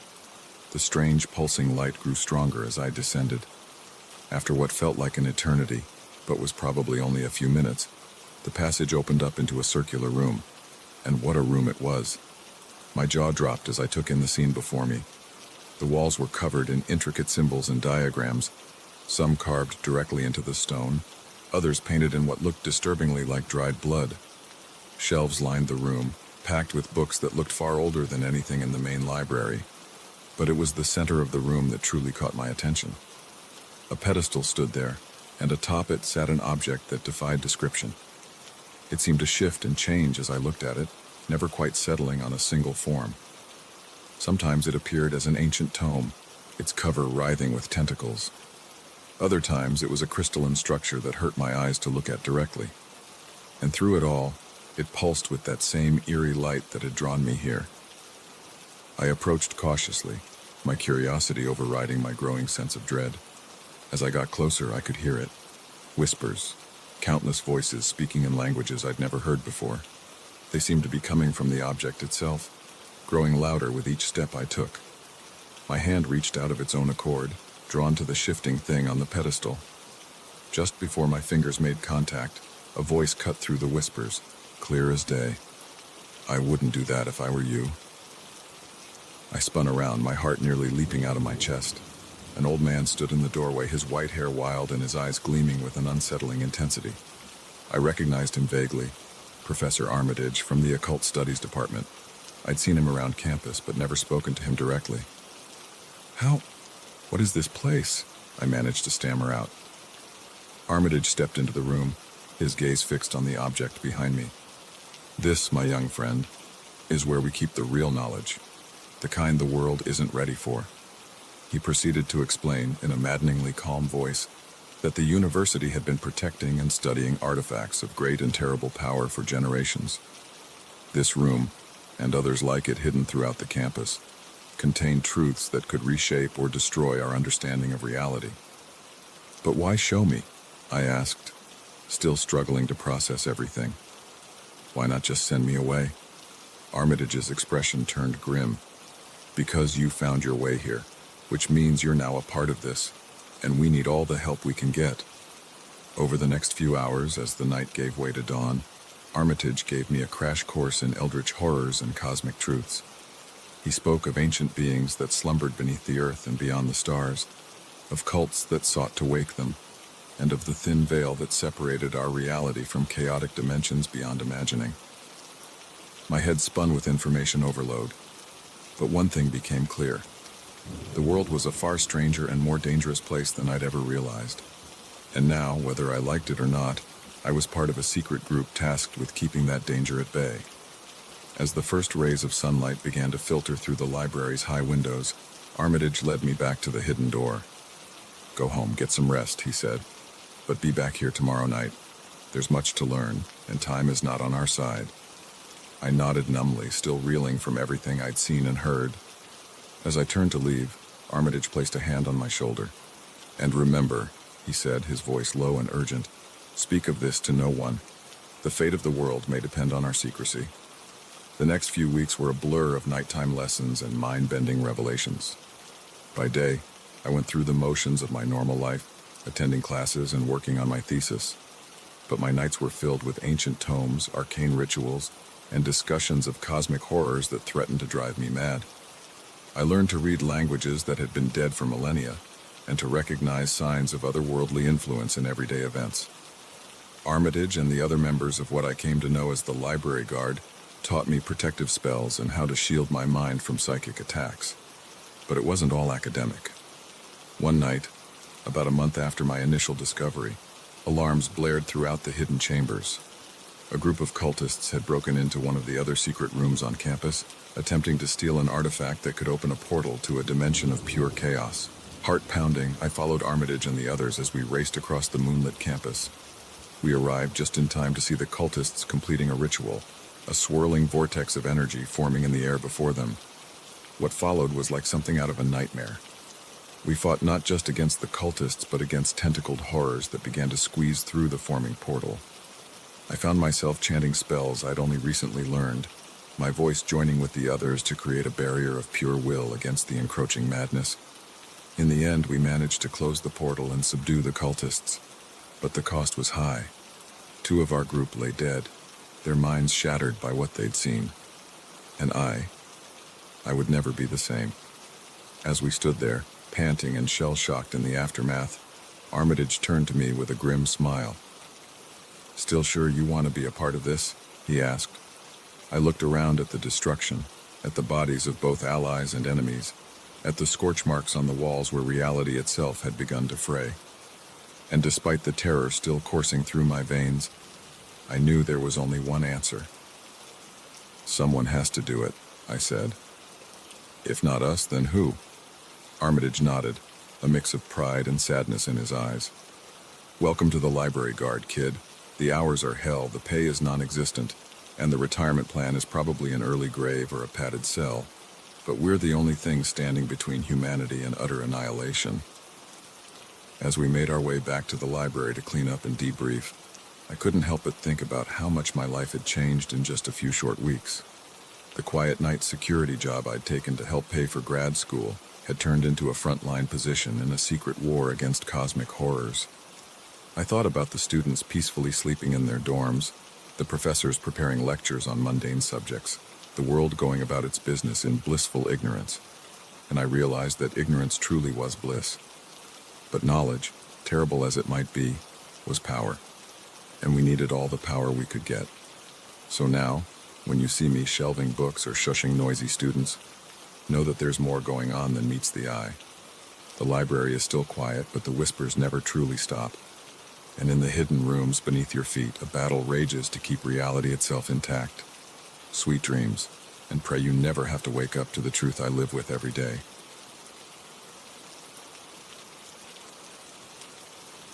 The screams echoed through the forest, turning our peaceful camping trip into a waking nightmare. We thought we were alone in the wilderness, but something sinister was lurking in the shadows, waiting to make us its prey. It was supposed to be a fun weekend getaway. Just me and my 4 best friends from college, reuniting for our annual camping trip. We'd been doing this for years, ever since graduation, but this time we decided to try a new spot. Jake had heard about a secluded area deep in the national forest, far from the usual tourist trails. "It'll be an adventure," he said. If only we'd known what kind of adventure we were in for. We arrived late Friday afternoon, the sun already dipping low behind the trees. The drive-in had been rough, our SUV bouncing along overgrown logging roads until we finally found a suitable clearing to set up camp.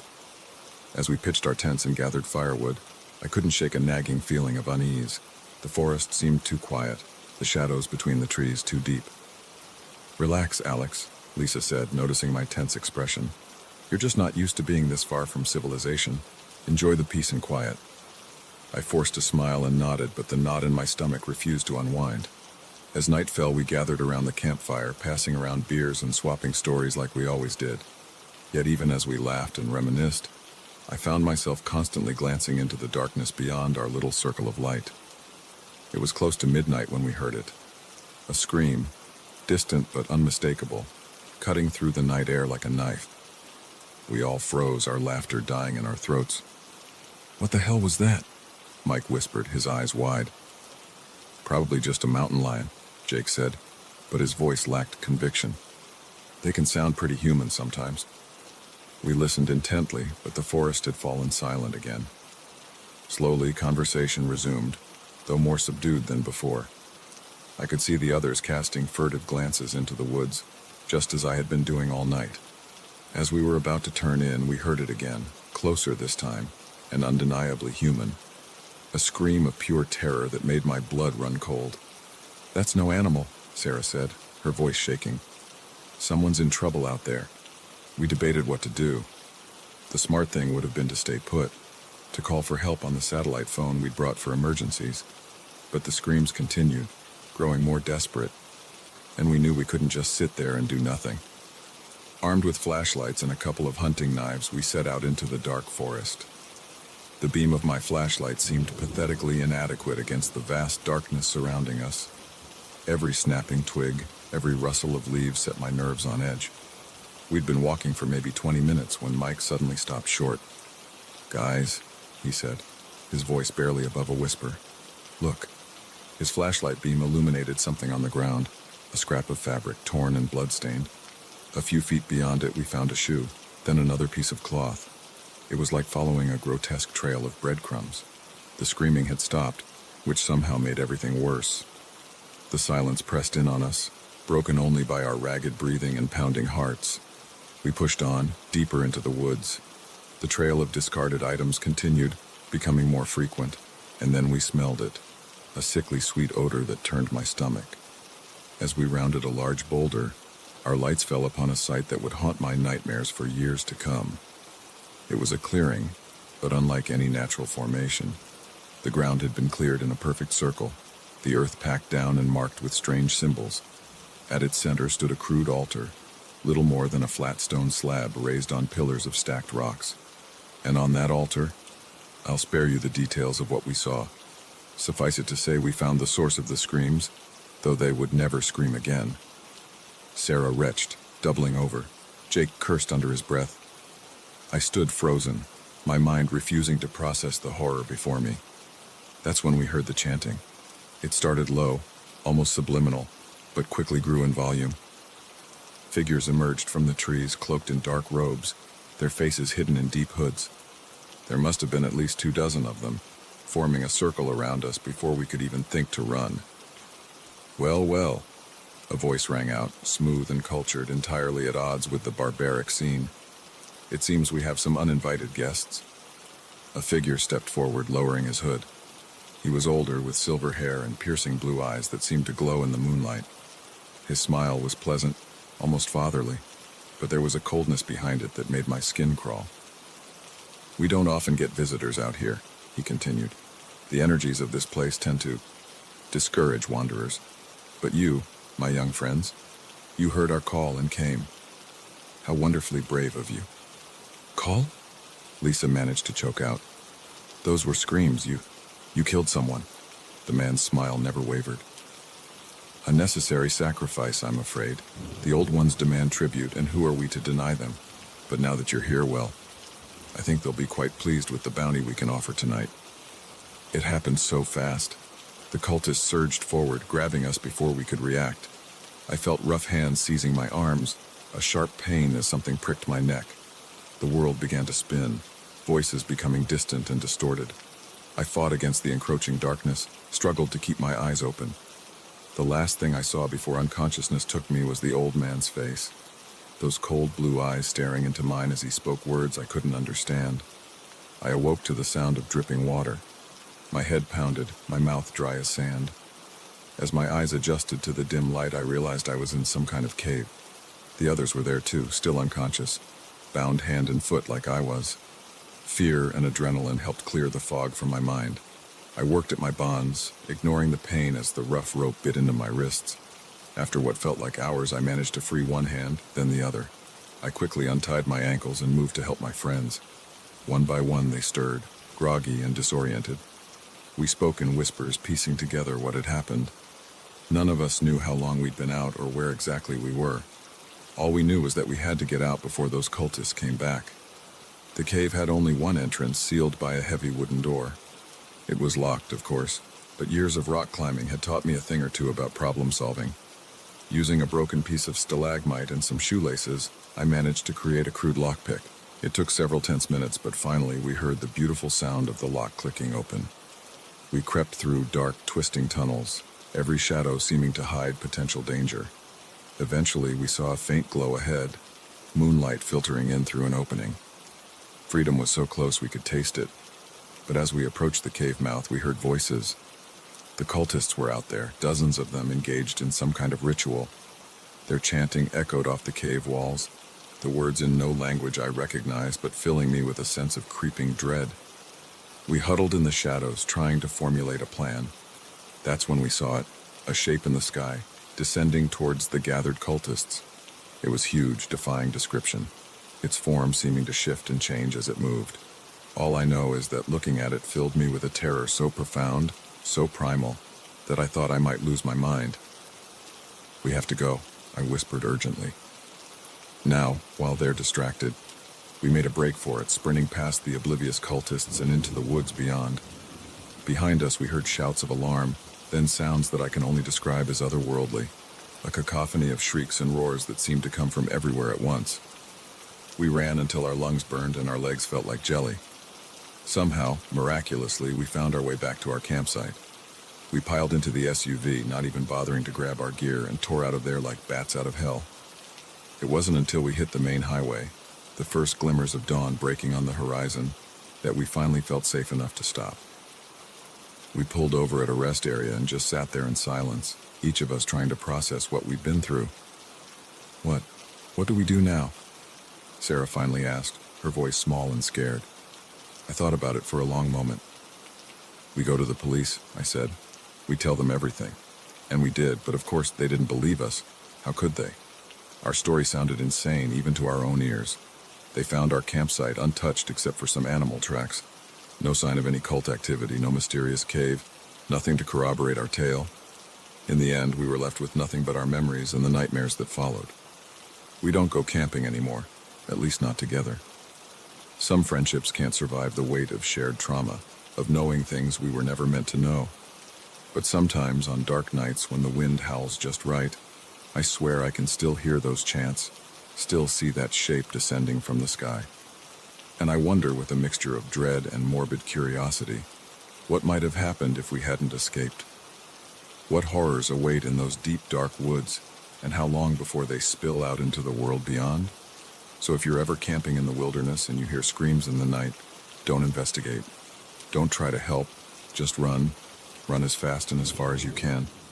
Because some mysteries are better left unsolved, and some darknesses should never see the light of day.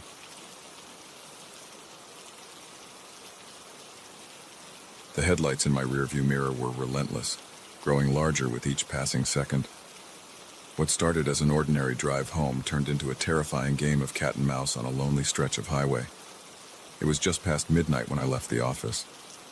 I'd been burning the midnight oil, trying to finish a project before the weekend. The roads were empty, a rarity in our usually bustling city.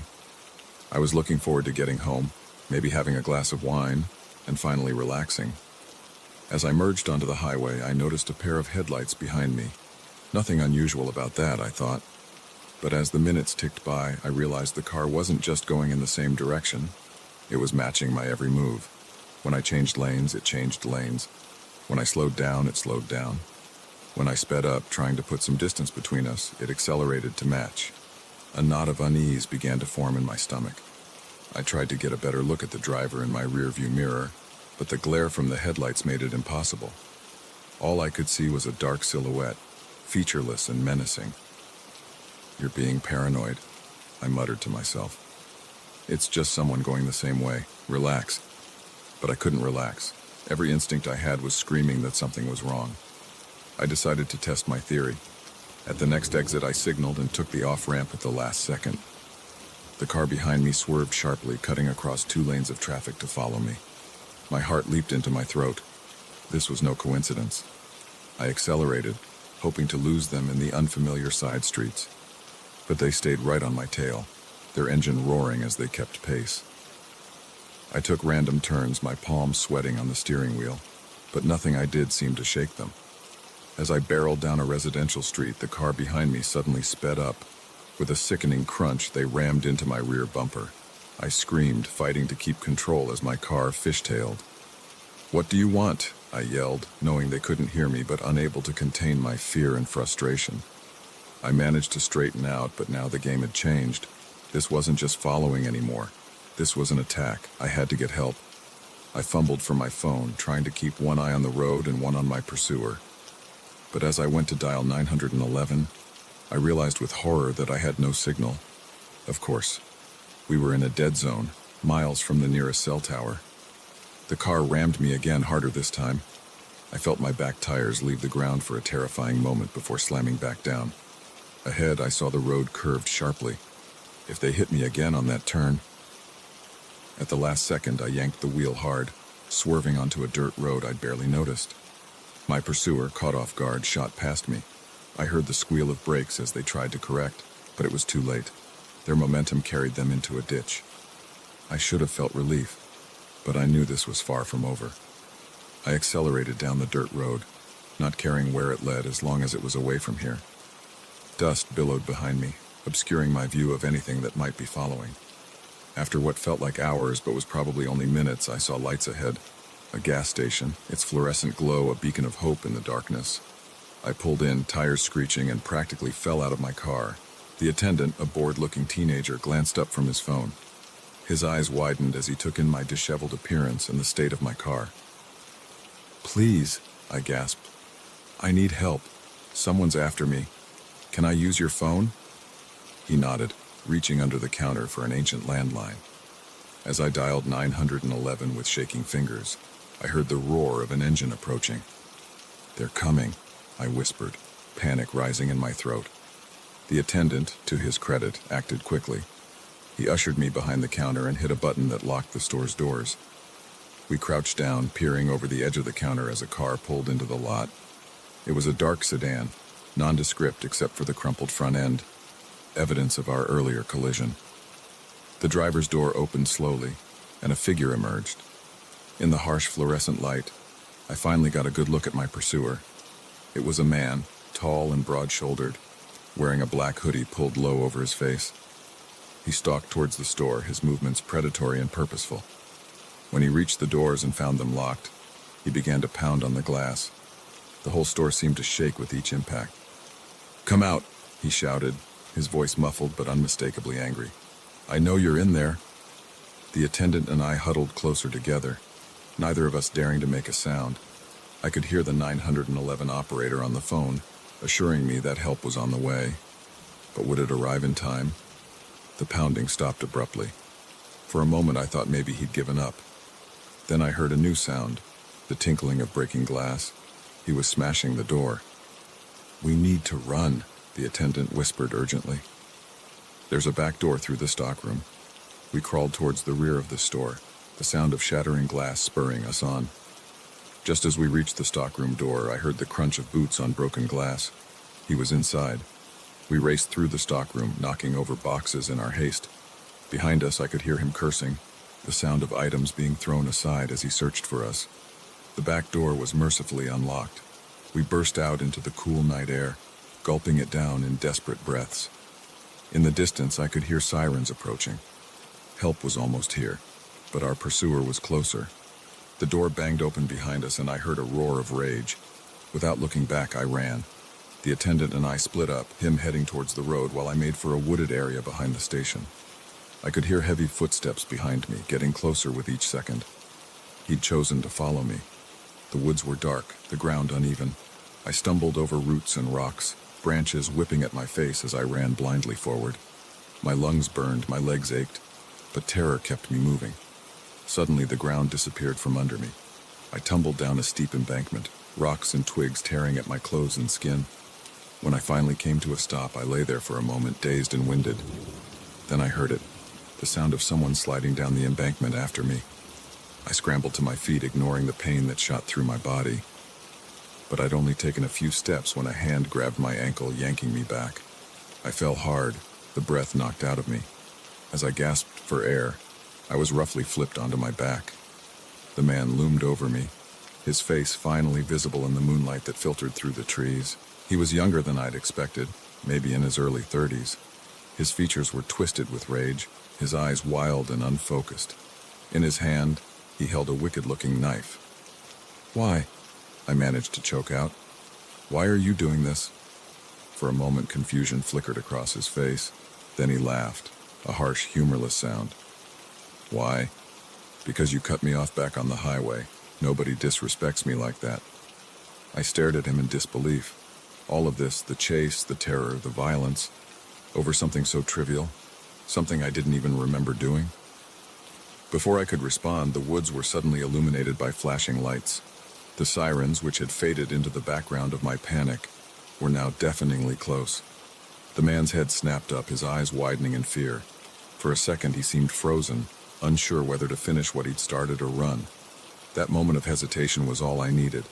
I kicked out hard, catching him in the knee. He stumbled backwards with a cry of pain, the knife falling from his grasp. I scrambled to my feet and ran towards the lights, towards safety.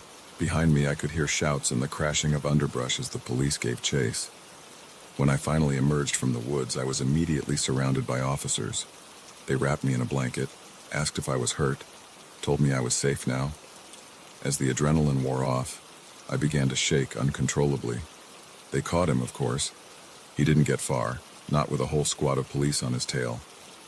As they led him away in handcuffs, our eyes met for a brief moment. The rage was gone, replaced by something that looked almost like confusion, as if he couldn't quite believe what he'd done. In the days and weeks that followed, I learned more about my attacker. He had a history of road rage incidents, each one escalating in violence. I was just the latest in a string of victims, but I was the first he'd pursued for so long, so relentlessly. The legal proceedings were a blur of statements and testimonies. He was sentenced to years in prison, but that brought me little comfort. The real sentence was the one I was serving. jumping at every sound, unable to drive at night, constantly looking over my shoulder. It's been months now, and I'm slowly putting my life back together. Therapy helps, as does the support of friends and family, but I know I'll never be the same. That night changed me, showed me how quickly ordinary life can spiral into terror, how thin the veneer of civilization really is. So the next time you're driving and someone cuts you off, take a deep breath and let it go.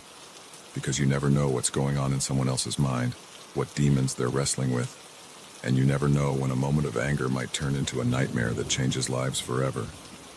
As for me, I still drive that same stretch of highway sometimes. But now, when I see headlights in my rearview mirror, I can't help but wonder, is it happening again? And if it is, will I be strong enough, lucky enough to survive a second time? The first time I saw a man's face melt, I knew our quiet little town was doomed. What started as an exciting move to a charming community quickly spiraled into a nightmare of mad science and unspeakable horrors. My wife Emily and I had been searching for a place to settle down and start a family. When we stumbled upon Millbrook, it seemed perfect. Picturesque streets lined with oak trees, friendly neighbors, and a sense of community you just don't find in the city.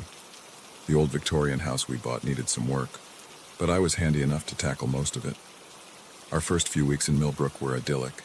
We painted rooms, planted a garden, and got to know our neighbors. Everyone was welcoming, if a bit reserved. There was an undercurrent of something I couldn't quite put my finger on. Meaningful glances exchanged between longtime residents, conversations that stopped abruptly when we approached. I chalked it up to small-town wariness of newcomers. That is, until the night I saw Old Man Jenkins walking home from the market. I was out for an evening jog when I spotted him across the street. I waved, about to call out a greeting, when something changed. His face seemed to ripple like heat waves off hot asphalt. Then, to my horror, it began to sag, skin dripping off his skull like candle wax. I blinked hard, sure I was hallucinating. When I looked again, Jenkins was normal, continuing down the sidewalk as if nothing had happened. I stood there, heart racing, trying to make sense of what I'd seen. That night I tossed and turned, the image of Jenkins' melting face playing on repeat in my mind. I didn't tell Emily. How could I? She'd think I was losing it. The next morning I ran into our neighbor Sarah while getting the mail. "Everything okay?" she asked, brow furrowed with concern. "You look like you've seen a ghost." I hesitated, then found myself spilling the whole story. To my surprise, Sarah didn't seem shocked. Instead, her face paled and she glanced nervously up and down the street. "Come inside," she said, ushering me into her house. Once the door was locked behind us, she turned to me with a grim expression. "What I'm about to tell you is going to sound crazy, but I swear it's true." Over the next hour, Sarah revealed Millbrook's dark secret. The town had been home to a brilliant but unethical scientist named Dr. Elliot Thorne. For years, he'd been conducting experiments on unwitting townspeople, testing serums designed to enhance human abilities and extend life. At first, the effects seemed miraculous, Sarah explained. People got stronger, healthier. But then, things started to go wrong. The mutations began slowly. Enhanced reflexes turning into uncontrollable spasms, improved eyesight leading to painful sensitivity to light. And in some cases, like what I'd witnessed with Jenkins, complete cellular instability. The town council tried to shut Thorne down, Sarah continued. But by then, half the population had been exposed. He threatened to withhold the treatments that were keeping people alive if they turned him in. I sat there stunned. It was like something out of a sci-fi horror movie, not the quaint small town we'd moved to. "Why are you telling me this?" I asked, Sarah's eyes filled with tears. "Because it's getting worse. People are dying or changing into things that aren't human anymore. We need help, but we can't risk outside attention. The government would quarantine us all." I left Sarah's house in a daze, my mind reeling. Part of me wanted to grab Emily and run, to put Millbrook in our rearview mirror and never look back. But I knew I couldn't abandon these people. They needed help, and for some reason, Sarah had decided to trust me. Over the next few weeks, I threw myself into research, using my background in chemistry to try and understand Thorne's work. Emily noticed my distraction, my late nights poring over medical journals and genetics textbooks. I hated lying to her, but I couldn't bring her into this nightmare. Not yet. It was on one of these late nights that I heard a commotion outside. I peered out the window to see a group of people gathered around something in the street. As I watched, horrified, I realized it was a person, or what used to be a person. Their body was grotesquely misshapen, limbs elongated and twisted at impossible angles. I grabbed my coat and rushed outside, caution overridden by a need to help. As I approached, I recognized one of the onlookers as Dr. Hannigan, the town's only physician. "What's happening?" I asked, trying to keep the panic out of my voice. Hannigan turned to me, his face grim. "It's progression," he said quietly. "Stage 3 mutation. There's nothing we can do except make them comfortable." I watched in horror as Hannigan produced a syringe filled with clear liquid. The twisted figure on the ground let out a keening wail as the needle pierced their skin. Within moments, they went still. That was the night everything changed. I couldn't keep the secret from Emily any longer. Through tears, I told her everything. What I'd seen, what Sarah had told me, the horrible truth of our new home. To my surprise, after the initial shock wore off, Emily's response was one of determination. "We have to help them," she said, squeezing my hand. "Whatever it takes." With Emily's support, I redoubled my efforts to understand Thorne's research. We converted our basement into a makeshift lab, working tirelessly to develop a cure, or at least a way to halt the mutations. Weeks turned into months. The situation in Millbrook deteriorated rapidly. More and more people succumbed to the later stages of mutation. Those still holding on lived in constant fear of what they might become. We had a breakthrough when we managed to synthesize a compound that seemed to stabilize cellular degradation in lab samples. But we needed more data, more resources. That's when we made the difficult decision to reach out to an old colleague of mine at the CDC. We knew it was risky. If word got out about what was happening in Millbrook, the consequences would be dire. But we were running out of time and options. Dr. Amelia Chen arrived under the guise of investigating a rare fungal outbreak. With her help, we made rapid progress. We were on the verge of a viable treatment when disaster struck. I was working late in the lab when I heard glass shattering upstairs. I raced up to find our living room in chaos. Furniture overturned, papers scattered everywhere. And Emily? Emily was gone. A note was pinned to the wall with a scalpel. "You should have left well enough alone. The work must continue. E.T. Thorne had Emily. The next 48 hours were a blur of panic and desperate searching. The town mobilized, those still able-bodied combing every inch of Millbrook for any sign of Emily or Thorne. We found them in an abandoned warehouse on the outskirts of town. Thorne had converted it into a grotesque laboratory, filled with cages containing things that used to be human. And there was Emily, strapped to a table, Thorne looming over her with a syringe of sickly green liquid. What followed was chaos. In the struggle to save Emily, vials were knocked over, mysterious chemicals mixing on the floor. A fire broke out, spreading rapidly through the dry timber of the old building.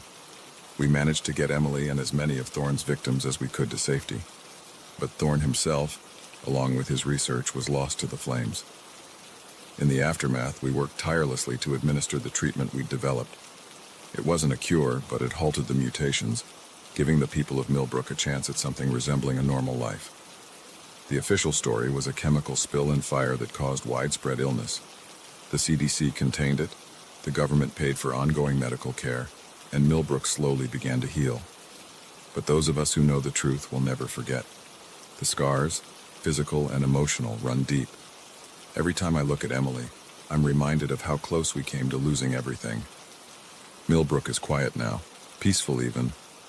But sometimes late at night, I swear I can hear distant screams echoing from the woods. And I wonder, did we really see the last of Dr. Thorne? Or is he out there somewhere, continuing his twisted work?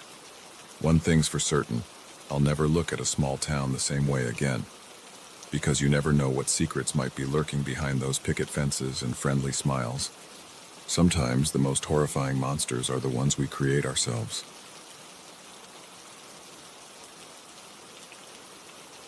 The crystal-clear waters of the Bahamas turned dark with menace the moment we stumbled upon their secret cove.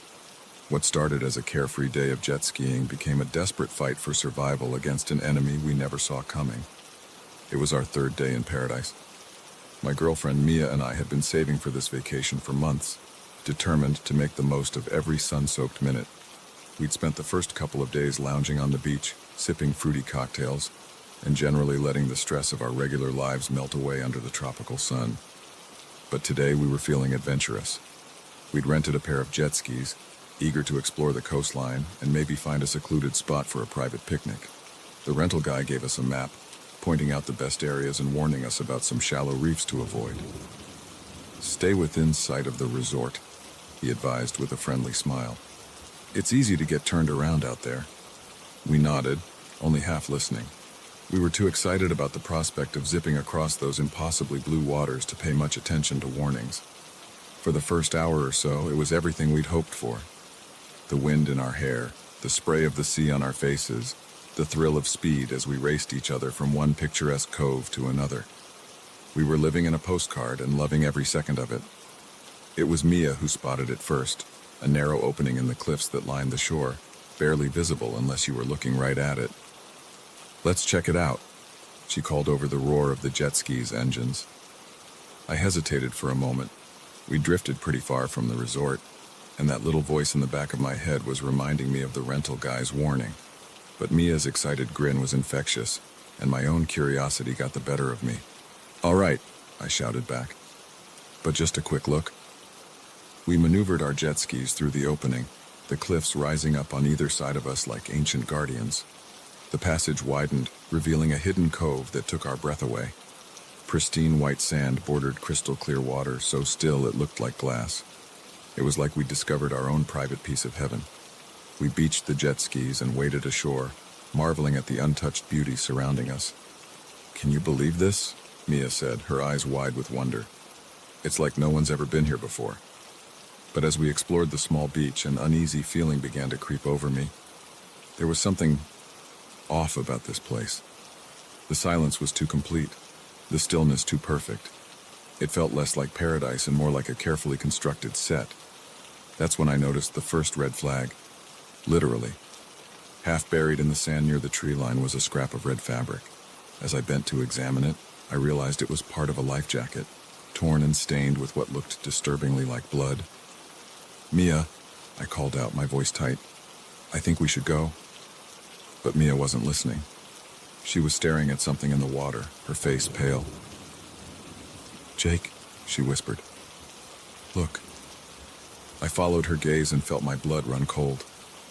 Just beneath the surface of that impossibly clear water, I could make out the dark shape of a sunken boat, and it wasn't alone. As my eyes adjusted, I could see other shapes, more boats, some jet skis, even what looked like a small plane. This wasn't a secluded paradise, it was a graveyard.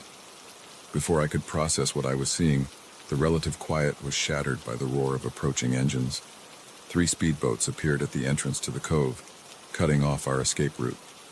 "Run!" I yelled, grabbing Mia's hand and pulling her towards the trees. We'd barely made it a few steps when a bullet kicked up sand at our feet. "That's far enough," a voice called out. "Hands where we can see them." Heart pounding, we turned to face our captors. 6 men had disembarked from the boats, all armed, all looking at us with a mixture of annoyance and cold calculation that made my skin crawl. One of them, a tall man with a jagged scar running down his cheek, approached us. "Well, well," he said, his accent a mix of local island lilt and something harder, more European. "What do we have here? A couple of lovebirds who flew a little too far from the nest?" "We're sorry," I stammered. "We didn't mean to trespass. We were just exploring and—" The man cut me off with a laugh that held no humor. "Exploring," he says. "Tell me, boy, what exactly do you think you've discovered here?" I glanced at Mia, seeing my own fear reflected in her eyes. "Nothing," I said quickly. "We haven't seen anything.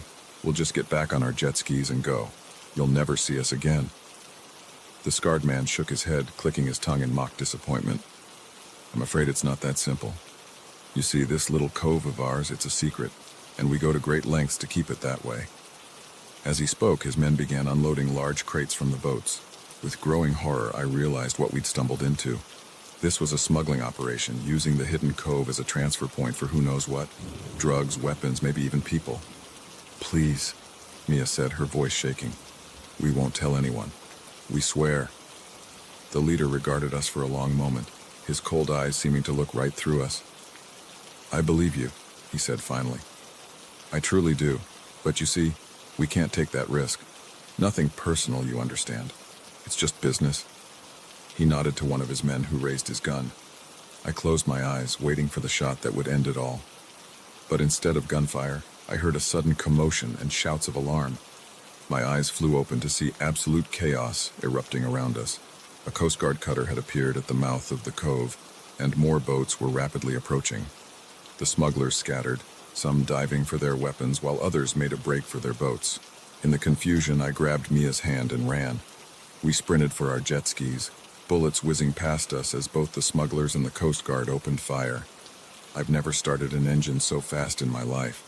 We roared out of the cove, pushing the jet skis to their limits. I could hear the sounds of the firefight behind us, but I didn't dare look back. All that mattered was getting as far away from that nightmare as possible. It wasn't until we were within sight of our resort that we finally slowed down. My arms ached from gripping the handlebars so tightly, and my heart was still racing. Mia pulled up alongside me, her face streaked with tears and sea spray. "Are you okay?" I asked, reaching out to touch her arm. She nodded, managing a shaky smile.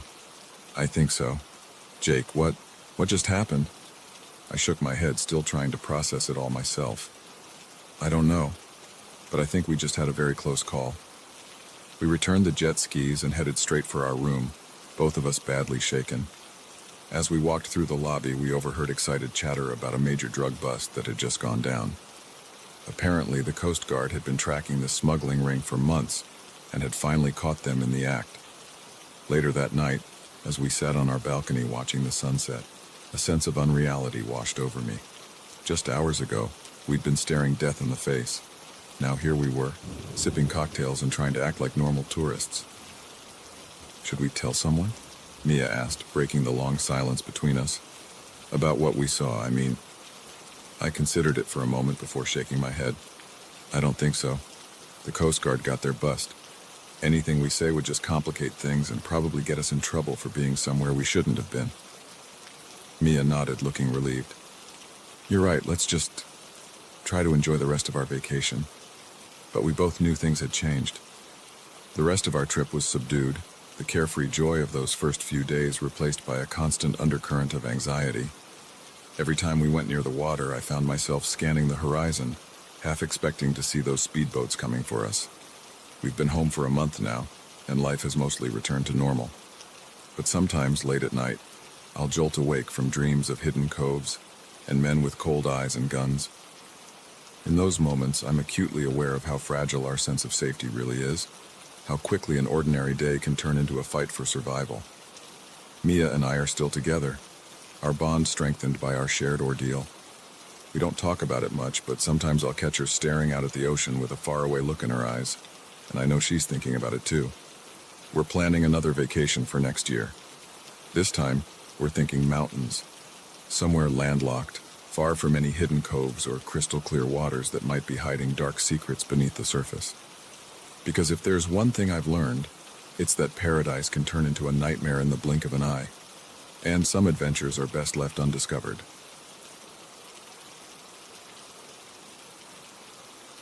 The mirror showed 2 reflections, but only one was mine. That's when I knew our romantic getaway had turned into a nightmare. It was supposed to be a second honeymoon of sorts. After 5 years of marriage, the spark between Sarah and me had dimmed a bit. We both worked demanding jobs, and quality time together had become a rare luxury. So when I stumbled upon a great deal for a week-long stay at the historic Blackwood Hotel, it seemed like the perfect opportunity to reconnect. The Blackwood had quite a reputation. Built in the 1920s, it had hosted everyone from Hollywood stars to notorious gangsters. The website boasted of its old-world charm with modern amenities, and the photos showcased elegant furnishings and sweeping views of the surrounding mountains. We arrived late on a Friday evening, the sun already dipping behind the peaks. The hotel was impressive, a sprawling Victorian mansion that loomed against the darkening sky. As we pulled up to the entrance, I felt a slight shiver run down my spine. I chalked it up to excitement and the chill in the air. The lobby was everything the website had promised. All polished wood, gleaming brass, and plush carpets. But there was something off about it. The air felt heavy, almost oppressive, and the smile of the clerk behind the desk seemed a bit too fixed. "Welcome to the Blackwood," she said, her voice syrupy sweet. "We hope you enjoy your stay." As she handed us our key cards, her fingers brushed against mine. They were ice cold, and I could have sworn I felt a small static shock. I pulled my hand back quickly, earning a questioning look from Sarah. "You okay?" she asked as we headed for the elevators. I nodded, forcing a smile. "Yeah, just tired from the drive. Let's check out our room." We were on the 13th floor, of course we were. As the elevator climbed, I noticed Sarah fidgeting with her necklace, a nervous habit she'd had since college. "Honey?" I said, reaching for her hand. "Everything all right?" She startled slightly, as if pulled from deep thought. "What?" "Oh yes, I don't know. Something feels strange." I was about to agree when the elevator dinged, doors sliding open to reveal our floor. The hallway stretched out before us, the wallpaper a faded floral pattern that seemed to shift and move in my peripheral vision. Our room was at the far end. As I slid the key card into the lock, I heard a faint whisper. I turned, but the hallway was empty. "Did you hear that?" I asked Sarah. She shook her head, looking concerned. "Hear what?" The lock clicked, and we stepped into our home for the next week. The room was spacious and well-appointed, with a large 4-poster bed dominating the space. A set of French doors led out to a small balcony overlooking the mountains. "Well, this is nice," Sarah said, but her tone lacked conviction. I moved to open the balcony doors, hoping some fresh air would dispel the unease we both seemed to be feeling. As I reached for the handle, I caught a glimpse of movement in the large mirror hanging on the wall. I turned, but there was nothing there except Sarah unpacking her suitcase. I shook my head, blaming my imagination and fatigue from the long drive. That first night was unsettling. The bed was comfortable enough, but I tossed and turned, plagued by vivid, disturbing dreams. I woke several times, convinced I heard whispers or footsteps in the room, but each time all I saw was Sarah sleeping peacefully beside me. The next morning, things seemed better. Sunlight streamed through the windows, and the heaviness I'd felt the night before had lifted somewhat. We enjoyed a leisurely breakfast in the hotel's ornate dining room, then set out to explore the nearby town. It was as we were getting ready for dinner that evening that things took a turn for the truly bizarre. I was adjusting my tie in the mirror when I noticed something strange in the reflection. For just a moment, I could have sworn I saw someone standing behind me, a woman in an old-fashioned dress, her face pale and eyes dark. I whirled around, heart pounding, but the room was empty save for Sarah, who was putting on her earrings at the vanity. "Dan?" she said, noticing my expression. "What's wrong?" I hesitated, not wanting to sound crazy. "Nothing," I said finally. "Just thought I saw something. Trick of the light, probably." But as we left the room, I couldn't shake the feeling that we were being watched. Dinner was a tense affair. The food was excellent, but conversation was stilted. We both seemed on edge, jumping at small noises and glancing nervously around the dimly lit restaurant. Back in our room, Sarah finally broke. "Dan, I don't like this place," she said, her voice trembling slightly. "Something's not right here." I wanted to comfort her, to tell her she was imagining things, but I couldn't, because I felt it too, a growing sense of wrongness that seemed to permeate the very air around us. "Maybe we should leave," I suggested. "Find a different hotel." Sarah nodded eagerly, relief evident on her face. But when I tried to call the front desk to check out, the phone was dead. My cell phone showed no signal. "Okay," I said, trying to keep the panic out of my voice. "Let's just pack up and go. We can sort out the bill later." We threw our things haphazardly into our suitcases, both of us eager to be gone. But when I tried to open the door, it wouldn't budge. The handle turned, but it was as if something on the other side was holding it shut. "This isn't happening," Sarah whispered, her eyes wide with fear. I was about to try ramming the door with my shoulder when we heard it, a soft melodic humming coming from the bathroom. We turned in unison to see the door slowly swinging open. Sarah clutched my arm, her nails digging into my skin. "Dan," she said, her voice barely audible. "I shut that door. I know I did." Heart pounding, I approached the bathroom. Steam billowed out, though we hadn't used the shower since that morning. And there, in the fog-covered mirror, was a message written in a delicate, old-fashioned script. "Welcome home." I stumbled backward, nearly knocking Sarah over. "We need to get out of here. Now." We tried the balcony doors, but they too were locked, the key missing from its usual spot. Sarah was openly crying now, and I wasn't far behind. This couldn't be happening. It had to be some kind of elaborate prank or shared hallucination. A loud knock on the door made us both jump. "Room service," a cheery voice called out. We exchanged confused glances. We hadn't ordered anything. "We didn't order room service," I called back, my voice shaking. There was a pause.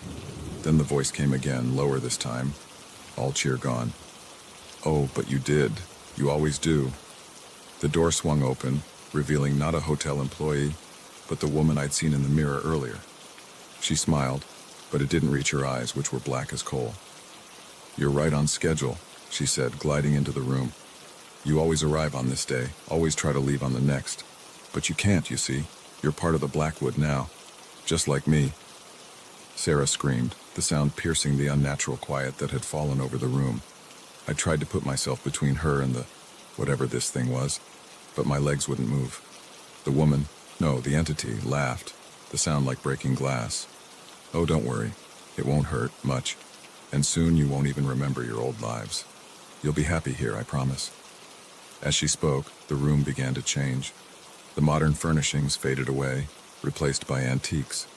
Our clothes transformed, Sarah's jeans and sweater becoming a flapper-style dress, my slacks and shirt turning into a pinstriped suit. I tried to speak, to protest, but no sound came out. I looked at Sarah, seeing my own terror reflected in her eyes. This couldn't be real. It couldn't be happening. But it was. The entity smiled again, gesturing towards the door, which now opened onto a bustling 1920s hotel lobby. "Shall we? The rest of the guests are waiting to meet you." As we stepped through that door, I felt the last vestiges of our old lives slipping away. We were part of the Blackwood now, trapped in an eternal loop of arrival and forgotten departure. Sometimes, late at night, I catch glimpses of our true selves in the mirrors that hang throughout the hotel. In those moments, I remember who we were, what we've lost. But then, the music starts up again. The ghostly laughter echoes through the halls, and we're swept back into the endless party that is the Blackwood. If you ever find yourself driving by an old Victorian hotel in the mountains, think twice before booking a room. Because some places don't just hide secrets, they collect souls, and once you check in, you might never truly check out. The moment I picked up that hitchhiker, I knew I'd made a terrible mistake. His eyes gleamed with a madness that turned my lonely drive into a highway to hell.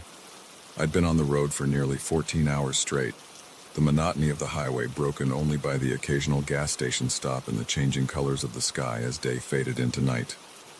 This cross-country haul was a regular gig for me.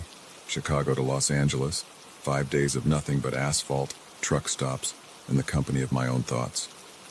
Usually I didn't mind the solitude. It gave me time to think, to sort through the cluttered attic of my mind. But this trip was different.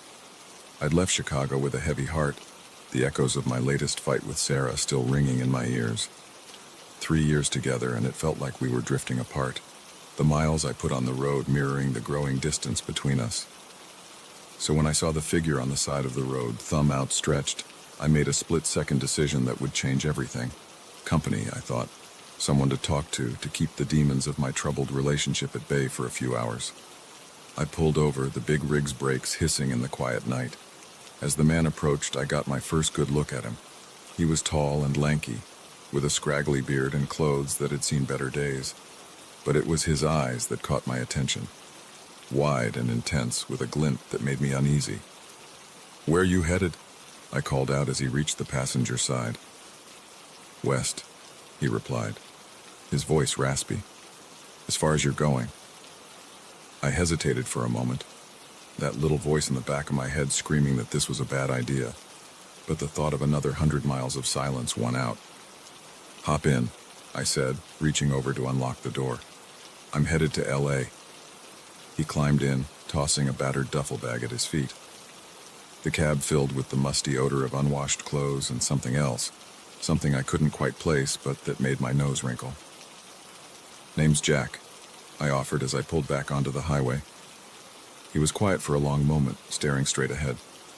Just as I was about to repeat myself, thinking maybe he hadn't heard, he spoke.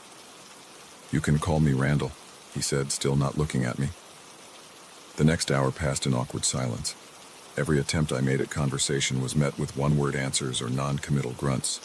I was starting to regret my decision, the unease I'd felt earlier growing with each passing mile. It was sometime after midnight when Randall finally started talking. At first I was relieved, but as he spoke, that relief quickly turned to dread. "You ever think about how fragile life is, Jack?" he asked, his voice taking on a dreamy quality. "How easy it is to just snuff it out." I gripped the steering wheel tighter, trying to keep my voice steady. "Can't say that I have, buddy."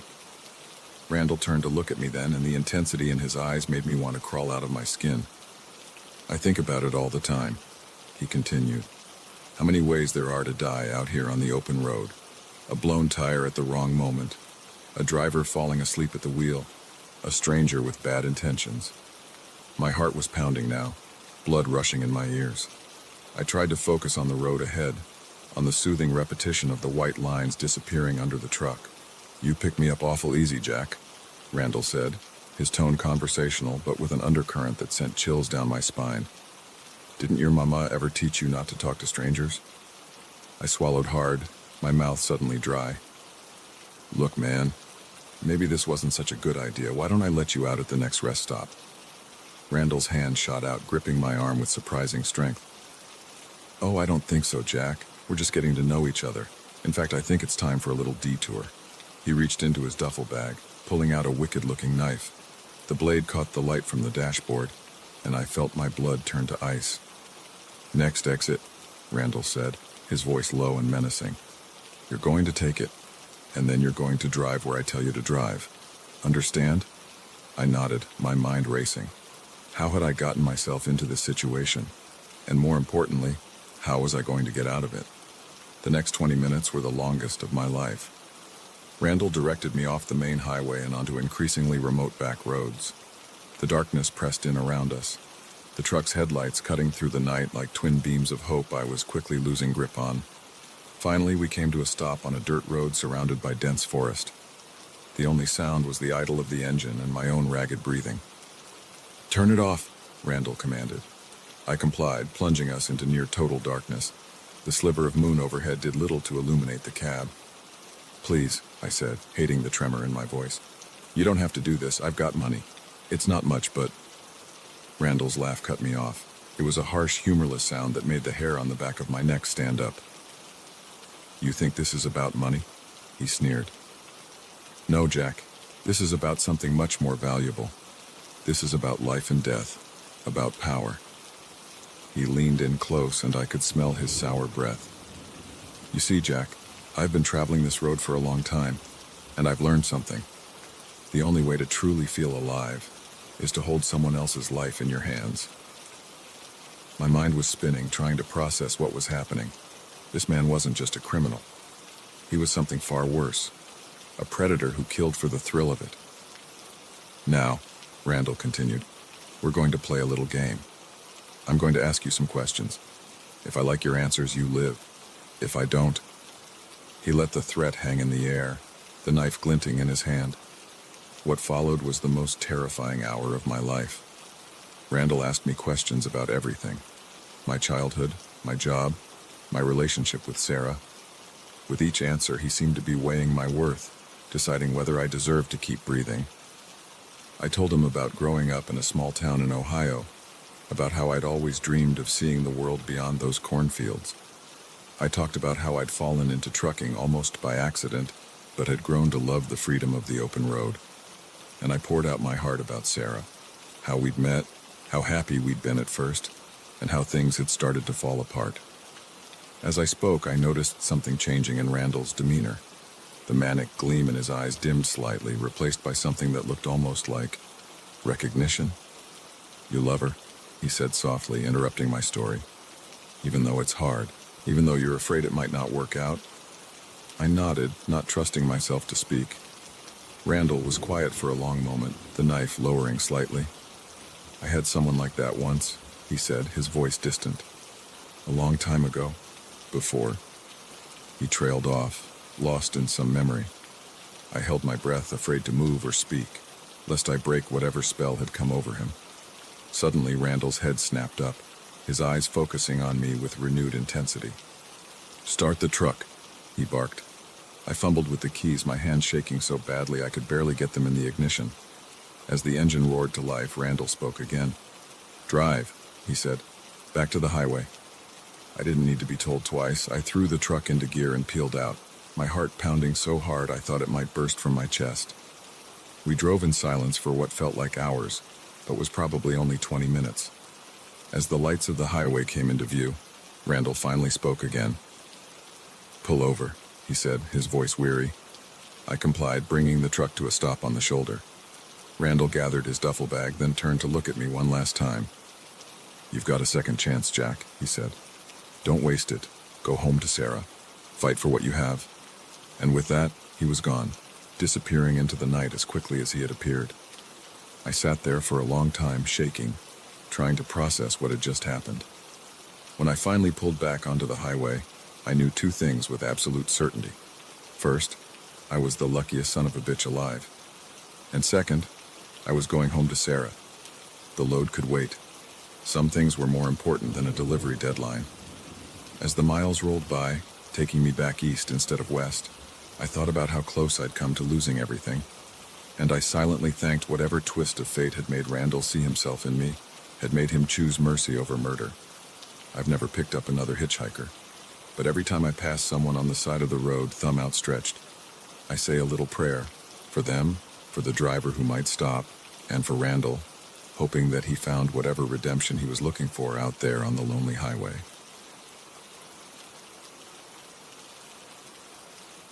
The storm wasn't natural, and neither were the people of Millhaven. What started as an unplanned detour became a desperate struggle to escape a town with a terrifying secret. We were 3 hours into our family road trip when the first drops of rain hit the windshield. My wife Lisa was dozing in the passenger seat, and our kids, Ethan and Mia, were engrossed in their tablets in the back. I smiled to myself, enjoying the rare moment of peace on our journey to my parents' house for Thanksgiving.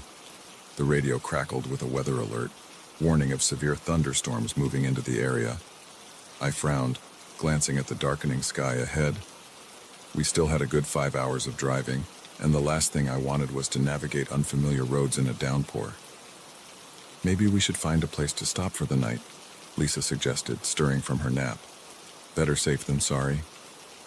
I nodded, already scanning the GPS for nearby towns. "Looks like there's a place called Millhaven about 20 miles ahead. Should have a motel or something." As we drove on, the storm intensified with alarming speed. Rain lashed the car, and wind buffeted us from all sides. Lightning split the sky, followed by thunder so loud it made Mia whimper in the back seat. "It's okay, sweetie," Lisa reassured her. "We'll be somewhere safe soon." If only we'd known how wrong she was. We rolled into Millhaven just as the tornado sirens began to wail. The town looked like something out of a Norman Rockwell painting, quaint storefronts, a town square with a gazebo, and neatly kept houses lining the streets. But right now, it was a ghost town, every building shuttered tight against the storm. As I navigated the empty streets, searching for a motel or any sign of life, a figure suddenly darted in front of our car. I slammed on the brakes, heart pounding. It was an old man, soaked to the bone and wild-eyed. He pounded on the driver's side window. "You folks need to get inside," he shouted over the howling wind. "Follow me." Under normal circumstances, I might have hesitated. But with the storm raging and my family's safety on the line, I didn't see much choice. We followed the old man's pickup truck through the winding streets, finally pulling up in front of a large brick building. "Town Hall," the old man explained as we rushed inside. "It's our shelter during bad storms." The interior was dim, lit only by emergency lights. As my eyes adjusted, I realized we weren't alone. Dozens of people huddled in small groups, their faces a mix of fear and something else I couldn't quite place. "Name's Earl," our rescuer said, extending a gnarled hand. "Welcome to Millhaven." I introduced our family, thanking Earl for his help. As Lisa got the kids settled on a nearby bench, I asked about the storm. Earl's expression darkened. "Ain't no ordinary storm," he muttered. "It's him. He's angry again." Before I could ask what he meant, a booming voice cut through the murmur of the crowd. "Newcomers." A large man with a sheriff's badge strode towards us, his smile not quite reaching his eyes. "I'm Sheriff Dawson. Glad you folks found shelter. Looks like you'll be our guests for the night." Something about his tone made me uneasy, but I chalked it up to the stress of the situation. We settled in as best we could, making small talk with some of the townspeople. But as the hours wore on, I couldn't shake the feeling that something was off. The storm showed no signs of letting up. If anything, it seemed to be getting worse, and the locals were acting strange. They spoke in hushed tones, casting furtive glances our way. More than once, I caught snippets of conversation that made no sense, talk of appeasing him and the choosing. Around midnight, Sheriff Dawson called for everyone's attention. "Folks, it's clear this storm ain't passing anytime soon. We all know what that means." A ripple of unease passed through the crowd. I felt Lisa's hand tighten around mine. "It's time for the choosing," Dawson continued. "As is our tradition, we'll draw names. One from the townspeople and one from our guests." My blood ran cold. What the hell was he talking about? Before I could voice my objection, 2 bowls were produced. Dawson reached into the first, pulling out a slip of paper. "From Millhaven, Sarah Collins." A young woman let out a choked sob, quickly hushed by those around her. Dawson's hand hovered over the second bowl, the one with our names. Time seemed to stand still as he unfolded the paper. "And from our guests, Mia Thompson." "No." The word tore from my throat before I could stop it. Lisa clutched Mia to her chest, eyes wide with terror. The room erupted into chaos. Townspeople surged forward, trying to separate us from our daughter. I fought like a madman, throwing punches at anyone who came near. Out of the corner of my eye, I saw Ethan biting the hand of a man who'd grabbed his arm. "Stop this!" I roared, my voice barely audible over the commotion. "What the hell is wrong with you people?" Suddenly, a gunshot rang out. Sheriff Dawson stood on a table, pistol raised. "That's enough," he bellowed. "You're only making this harder on yourselves." As the crowd fell silent, Dawson fixed us with a cold stare. "I understand this is difficult for you folks to accept, but you need to understand. This is how things work in Millhaven. The storm won't stop until he's appeased, and he demands a sacrifice." Lisa's voice shook as she spoke. "You're insane, all of you. We're leaving now." Dawson shook his head. "I'm afraid that's not possible. The roads are flooded, and even if they weren't, well, we can't let you leave. Not now that you know." The reality of our situation hit me like a physical blow. We were trapped in a town full of lunatics who wanted to sacrifice our daughter to some, what, storm god? I met Lisa's eyes, seeing my own fear and determination reflected there. Without a word, we knew what we had to do. What followed was a nightmare of biblical proportions. Somehow, in the chaos that erupted, we managed to fight our way to a side door. We ran into the storm, rain pelting us like bullets, wind threatening to knock us off our feet. Behind us, I could hear shouts and the baying of dogs. They were hunting us. We stumbled through flooded streets, trying to find our way back to our car. Lightning illuminated the town in strobes, revealing glimpses of figures in robes, carrying torches despite the downpour. At one point, we ducked into an alley, huddling behind a dumpster as a group of searchers passed by. Mia whimpered, and I pressed her face against my chest, praying she'd stay quiet. After what felt like hours, but was probably only minutes, we finally spotted our car. But as we approached, my heart sank. The tires were slashed. "Over there," Lisa whispered, pointing to a battered pickup truck. The keys dangled in the ignition. I didn't hesitate. "Get in," I told my family, sliding behind the wheel. The engine roared to life, drowning out the sound of approaching voices. We tore out of town, windshield wipers barely keeping up with the deluge. In the rearview mirror, I could see headlights following us. The sheriff and his posse, no doubt. What happened next, I still have trouble believing. As we reached the town limits, the storm intensified to a degree I wouldn't have thought possible. The wind howled like a living thing, and the rain came down so hard it felt like we were driving underwater. And then, rising out of the maelstrom, I saw something. A shape, massive and impossible, writhing in the clouds. For a moment I could have sworn I saw eyes, ancient, malevolent, and fixed directly on us. I gunned the engine, pushing the old truck to its limits. Behind us I heard a sound that will haunt my nightmares forever. A roar that shook the very air around us, filled with rage and hunger. We drove for hours, the storm gradually lessening as we put distance between us and Millhaven. It wasn't until we reached the next town, soaked and shaking, that we finally felt safe enough to stop. The police, of course, didn't believe our story. They found no record of a town called Millhaven, and when they sent cars to investigate, they reported finding nothing but empty fields where we swore the town had been. It's been years, but I still wake up in a cold sweat some nights, the memory of that writhing shape in the clouds fresh in my mind. We don't take family road trips anymore, and every time I see storm clouds gathering on the horizon, I say a silent prayer of thanks that we escaped, and hope that whatever lurks in Millhaven never decides to venture beyond its borders. Because out there, somewhere, is a town that doesn't appear on any map. A town where the storms are alive, and the price of calm weather is paid in blood. And God help you if you ever find yourself seeking shelter in Millhaven. The antique music box played a melody of dread, and I knew the Wellington family's secrets were far darker than I'd ever imagined. What started as a simple house-sitting job became a desperate fight to survive a night of occult horrors. When my college roommate Jess asked if I'd house-sit for her wealthy aunt and uncle, I jumped at the chance. A week in a luxurious mansion, getting paid to lounge by the pool and raid the fridge? It sounded like a dream gig. If only I'd known the nightmare that awaited me. The Wellingtons' estate was impressive, to say the least.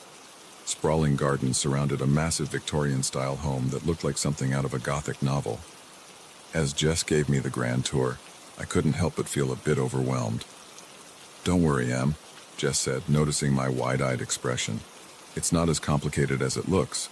Just water the plants, feed the cat, and make sure nothing burns down." She laughed, but there was an edge to it that I couldn't quite place. As we reached the master bedroom, Jess's demeanor changed. She lowered her voice, glancing nervously at the closed door. "One more thing. Whatever you do, don't go into my aunt and uncle's room. They're very private people." I nodded, though I couldn't help but feel curious. What could they possibly be hiding in there? Jess left, and I settled in for what I thought would be a relaxing week. The first couple of days were uneventful. I lounged by the pool, explored the extensive library, and got to know Mr. Whiskers, the Wellingtons' rather aloof cat. It was on the third night that things started to get weird. I was jolted awake by a sound I couldn't quite place, a tinkling melody that seemed to be coming from somewhere in the house. Groggy and disoriented, I followed the music, my bare feet silent on the plush carpets. The sound led me to the second floor, right to the door of the master bedroom. My hand was on the doorknob before I remembered Jess's warning, but the music was so haunting, so alluring. Surely a quick peek wouldn't hurt. I opened the door and the melody grew louder. The room was dark, lit only by moonlight filtering through heavy curtains. As my eyes adjusted, I saw the source of the music, an ornate antique box sitting on a dresser. Drawn as if by some unseen force, I approached the box. It was beautiful, covered in intricate carvings that seemed to move in the dim light. Without thinking, I reached out to touch it. The moment my fingers brushed the smooth wood, the music stopped abruptly. The sudden silence was deafening. And then I heard it, a low, guttural growl coming from behind me. I spun around, my heart pounding. There, emerging from the shadows, was Mr. Whiskers. But this wasn't the standoffish house cat I'd been feeding for the past few days. His eyes glowed an unnatural red, and he seemed to be growing. I watched in horror as the cat's form twisted and expanded, fur giving way to leathery skin, claws lengthening into razor-sharp talons. In a matter of seconds, what stood before me was no longer a cat, but a monstrous creature straight out of a nightmare. I ran, out of the bedroom, down the stairs, my mind reeling as I tried to process what I'd just seen. But the house had changed. Corridors stretched impossibly long. Doors led to rooms that shouldn't exist. It was as if the entire structure had come alive, determined to keep me trapped inside. As I rounded a corner, I collided with something solid. I looked up to see a man in dark robes, his face hidden beneath a hood. He grabbed my arm, his grip inhumanly strong. "You shouldn't be here," he hissed, his voice like gravel. "The ritual has already begun." Before I could react, more robed figures emerged from the shadows. They surrounded me, chanting in a language I didn't recognize. The air grew thick and heavy, charged with an energy that made my skin crawl. I broke free from the man's grasp and ran again, no destination in mind other than away. I could hear them pursuing, their chants growing louder, more frenzied. I found myself in the library, desperately searching for a way out. As I ran my hands along the bookshelves, I felt something give way. A hidden door swung open, revealing a narrow passage. Without hesitation, I ducked inside. The passage led down, deep beneath the house. The air grew cold and damp, the only light coming from strange, phosphorescent fungi growing on the walls. The tunnel opened into a vast underground chamber. Torches lined the walls, illuminating a scene that turned my blood to ice. In the center of the room stood a massive stone altar, surrounded by more robed figures. And on that altar, bound and struggling, was Jess. "Emily," she cried out when she saw me. "Run! Get out of here!" But it was too late. Strong hands grabbed me from behind, dragging me towards the altar. I fought with everything I had, but it was useless against their supernatural strength.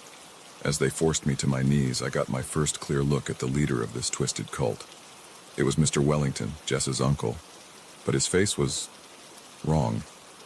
His features seemed to shift and change, as if multiple faces were trying to occupy the same space. "Ah, the uninvited guest," he said, his voice resonating with an otherworldly power. "How fortunate. The Great One will be pleased with this additional offering." "Please," I begged, my voice shaking. "What is this? What are you doing?" Wellington's laugh was like nails on a chalkboard. "We are ushering in a new age, child. The old ones will rise again, and we shall be their loyal servants." He turned to the assembled cultists. "Brothers and sisters, the stars are aligned. The gateway is opening. It is time to complete the ritual." The chanting resumed louder than ever. The air in the chamber began to ripple and distort like heat waves on asphalt, and in the center of it all, above the altar, a tear began to form in the very fabric of reality. Through that impossible opening, I caught glimpses of something beyond comprehension, a writhing mass of tentacles and eyes, ancient and malevolent. The sight of it threatened to shatter my sanity. As Wellington raised a wicked-looking dagger, preparing to plunge it into Jess's chest, something inside me snapped. With strength born of desperation, I broke free from my captors. I lunged for the altar, knocking the dagger from Wellington's hand. What followed was chaos. Cultists swarmed around us as Jess and I fought for our lives. The thing in the portal reached out with impossible tentacles, grasping at anything within reach. In the melee, I found myself once again near the music box. Acting on instinct, I grabbed it and hurled it towards the portal with all my might. The moment the box passed through the opening, an unearthly shriek filled the chamber. The portal began to collapse in on itself, pulling everything nearby into its swirling vortex. Cultists screamed as they were sucked in, their bodies twisting and contorting as they vanished into the nothingness beyond. Wellington made a desperate grab for us, but he too was pulled in. His final cry cut short as the portal snapped shut, and then silence. Jess and I clung to each other, battered and terrified, but alive. The aftermath was a blur. We managed to find our way out of the tunnels and called the police. They didn't believe our story, of course. How could they? The official report chalked it up to a home invasion, with the Wellingtons listed as missing persons. Jess and I know the truth, though. We saw behind the veil that night, glimpsed horrors that no human was meant to see. The Wellingtons' mansion has been demolished, the land salted and declared unfit for habitation. But sometimes, late at night, I swear I can still hear that haunting melody playing on the wind. I don't house sit anymore. In fact, I rarely leave my apartment these days, because now I know that there are things lurking in the shadows, ancient and hungry, and sometimes all it takes is the turn of a key or the opening of a door to let them in. So if you ever find yourself in a strange house and you hear an alluring melody coming from behind a locked door, run. Run as fast and as far as you can, because some secrets are better left uncovered, and some doors should never be opened.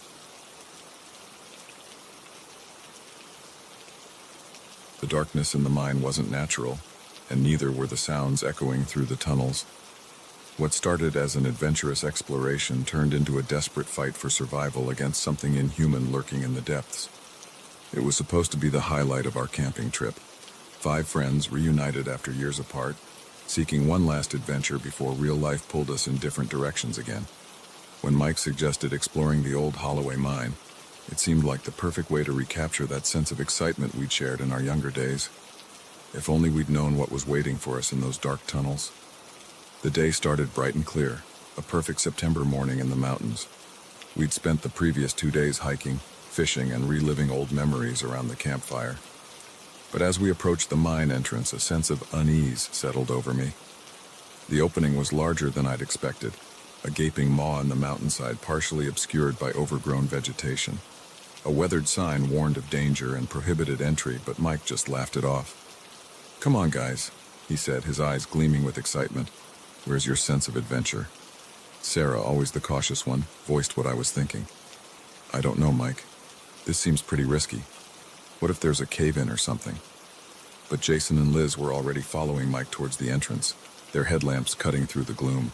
I exchanged a worried glance with Sarah before sighing and following suit. I couldn't let them go in there alone, could I? The first 100 yards or so weren't too bad. The main tunnel was wide and relatively stable, supported by old timber frames. Our voices echoed off the rocky walls as we marveled at the remnants of mining equipment left behind decades ago. It was when we reached the first junction that things started to feel off. The air grew colder, heavy with a musty scent that made my nose wrinkle. And there was something else, a faint vibration that I felt more than heard, like the mountain itself was humming. "Which way?" Jason asked, his voice unnaturally loud in the oppressive silence that had fallen over us. Mike consulted the crude map he'd downloaded from some urban exploration forum. "Left, I think. That should take us to the main excavation chamber." As we ventured deeper, the tunnel narrowed and the ceiling lowered. We had to duck in places to avoid scraping our heads on jutting rocks. The beams from our headlamps seemed to be swallowed by the darkness, barely penetrating more than a few feet ahead. That's when we heard it, a sound that didn't belong in this long-abandoned mine. It was faint at first, almost imperceptible beneath the sound of our own breathing and footsteps. But as we paused to listen, it grew clearer, a rhythmic scratching like claws on stone coming from somewhere up ahead. "What is that?" Liz whispered, her voice tight with fear.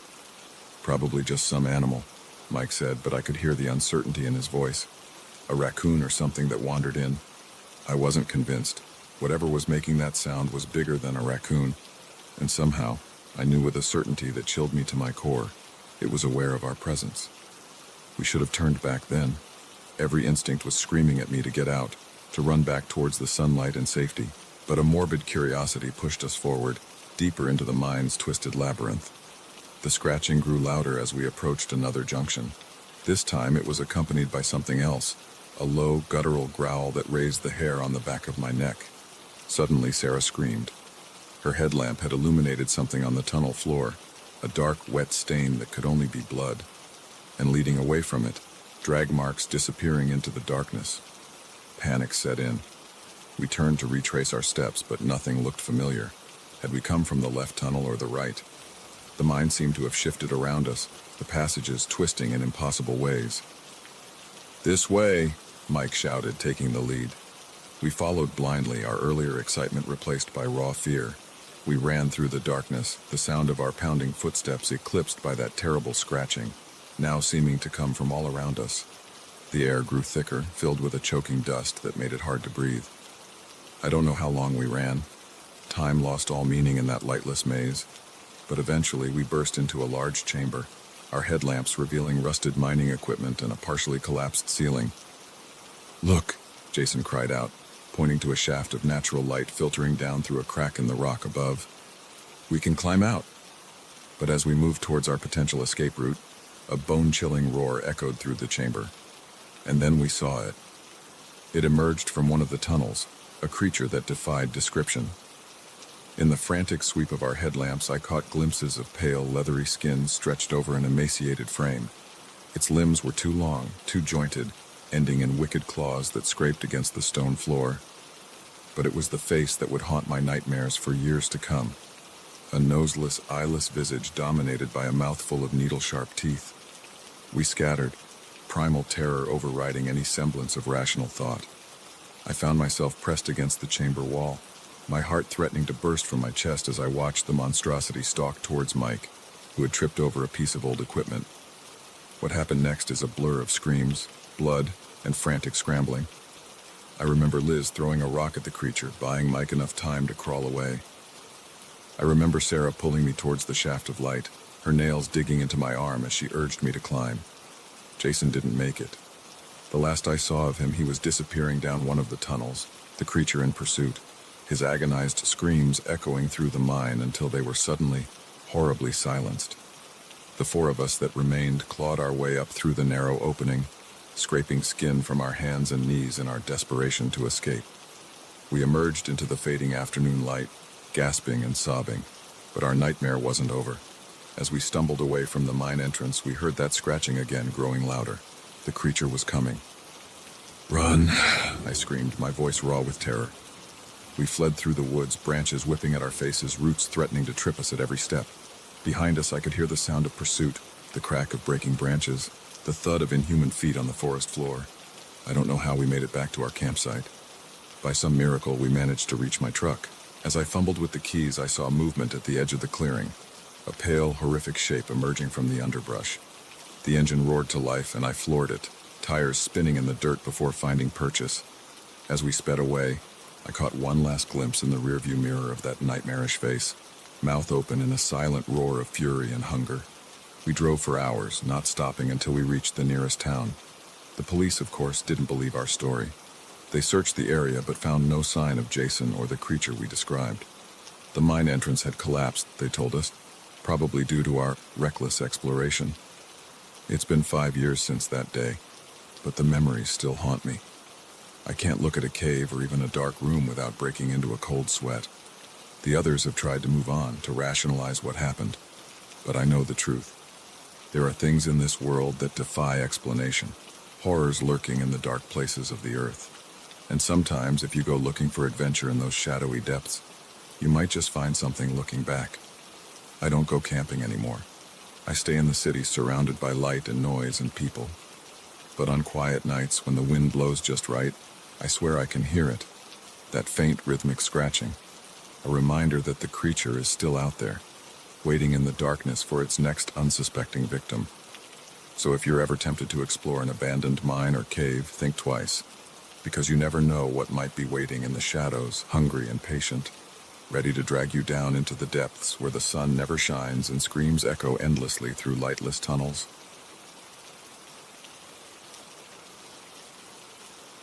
The first time I saw a patient's eyes glow in the dark, I knew Millbrook wasn't just a quaint small town. It was the epicenter of a medical nightmare that threatened to consume us all. I'd been thrilled when I landed the position at Millbrook General Hospital. Fresh out of residency, I saw it as the perfect opportunity to make a difference in a rural community while paying off my mountain of student debt. The town itself was picturesque, all tree-lined streets and friendly faces. But beneath that Norman Rockwell exterior lurked horrors I could never have imagined. My first few weeks were uneventful. I treated the usual array of minor injuries and illnesses, getting to know the townsfolk and settling into the rhythm of small-town life. It was during a late-night shift in the ER that I first noticed something was amiss. A man came in complaining of severe abdominal pain. As I examined him, I noticed his skin had an odd, waxy texture. When I mentioned it, he brushed it off, claiming it was just dry skin from working outdoors. But there was something in his eyes, a flicker of fear, quickly suppressed, that set my nerves on edge. As I was preparing to order some tests, the power in the hospital flickered. In that brief moment of darkness, I could have sworn the man's eyes emitted a faint, greenish glow. I blinked, and when the light stabilized, everything seemed normal again. I tried to convince myself I was just overtired, seeing things that weren't there. But that incident marked the beginning of a series of strange occurrences that would shatter my understanding of medicine and reality itself. Over the next few months, I encountered more patients with unusual symptoms, skin abnormalities, unexplained lumps, and in one terrifying case, a child whose teeth seemed to be constantly growing and reshaping. Each time I tried to investigate further, I hit a wall of silence. Patients would clam up, suddenly remembering of prior commitments and rushing out of the hospital. My colleagues were no help. Whenever I tried to discuss these cases, they'd change the subject or give me patronizing looks, as if I were some naive city doctor who couldn't handle rural medicine. But I knew something was wrong. Terribly, fundamentally wrong. It all came to a head one stormy night in October. A young woman was brought in, unconscious and convulsing. Her skin was covered in a fine, moss-like growth, and her veins pulsed with an unnatural, bioluminescent glow. As I frantically worked to stabilize her, Dr. Emerson, the hospital's senior physician, burst into the room. "Step away from the patient, Dr. Chen," he barked, his voice tight with barely controlled panic. "What? No, she needs help," I protested, continuing to administer treatment. Emerson's hand clamped down on my arm with surprising strength. I said, "Step away." Now, before I could argue further, a team of men in hazmat suits rushed in, quickly transferring the woman to a sealed container. They were gone as swiftly as they had appeared, leaving me standing in stunned silence. Emerson's expression was grim as he turned to me. "We need to talk," he said quietly. "But not here. Meet me at the old Millbrook Mill in an hour." "Come alone." My mind reeled as I drove through the rain-slicked streets to the abandoned mill on the outskirts of town. What the hell was going on? Who were those men, and what had happened to that poor woman? Emerson was waiting for me in the shadows of the dilapidated building. He looked older than I'd ever seen him, his face lined with worry and fatigue. "I suppose I owe you an explanation," he began, his voice barely audible above the patter of rain on the rusted metal roof.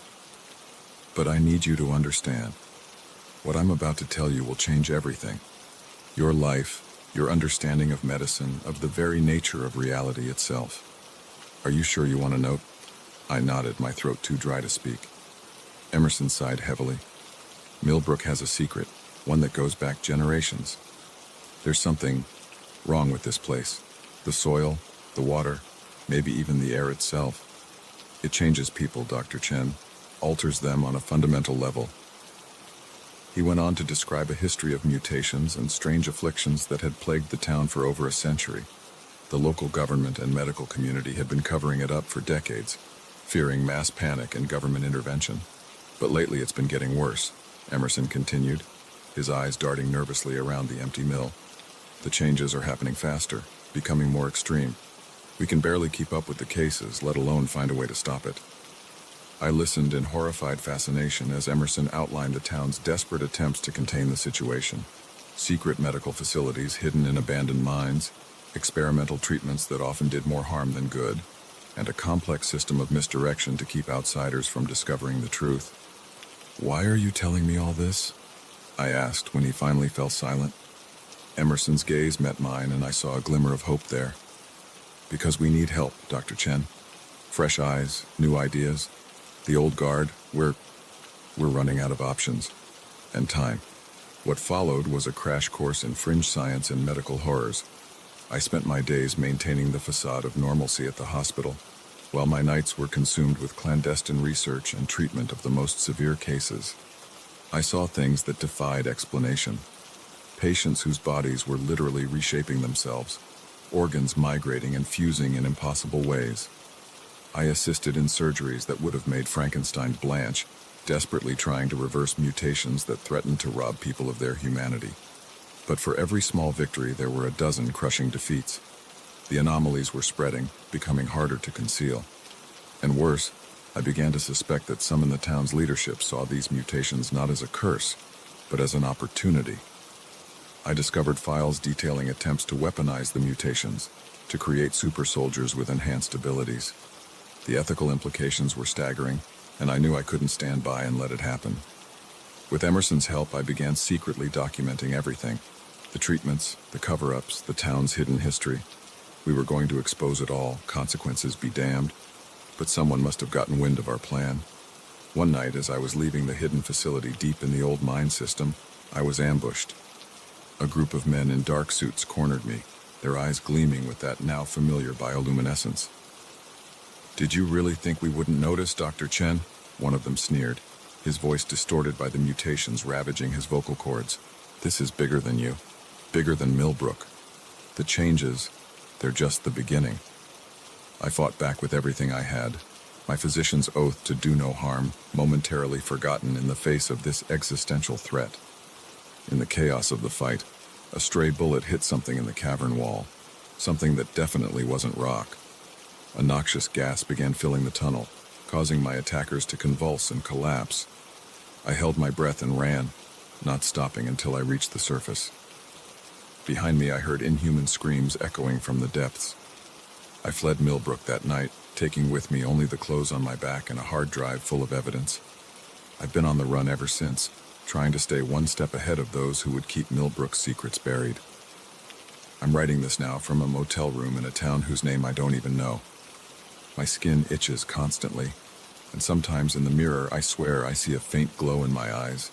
I don't know if I was exposed to whatever is causing the mutations or if it's just paranoia taking hold. But I do know this. The truth about Millbrook needs to come out.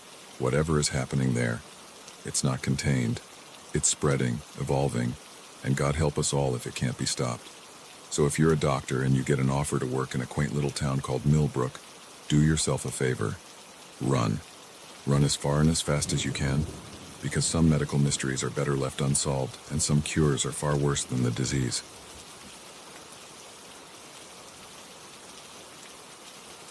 The stranger on the island watched us with hungry eyes, and I knew our paradise had become a prison. What started as a romantic getaway on a secluded houseboat turned into a desperate fight for survival against a madman who saw us as his prey. When Sarah suggested renting a houseboat for our anniversary, I was all for it. 2 weeks of floating serenity, just the two of us, far from the chaos of our busy lives in the city. The brochure painted a picture of crystal clear waters, breathtaking sunsets, and absolute privacy. It sounded perfect. We arrived at the marina on a sunny Tuesday afternoon.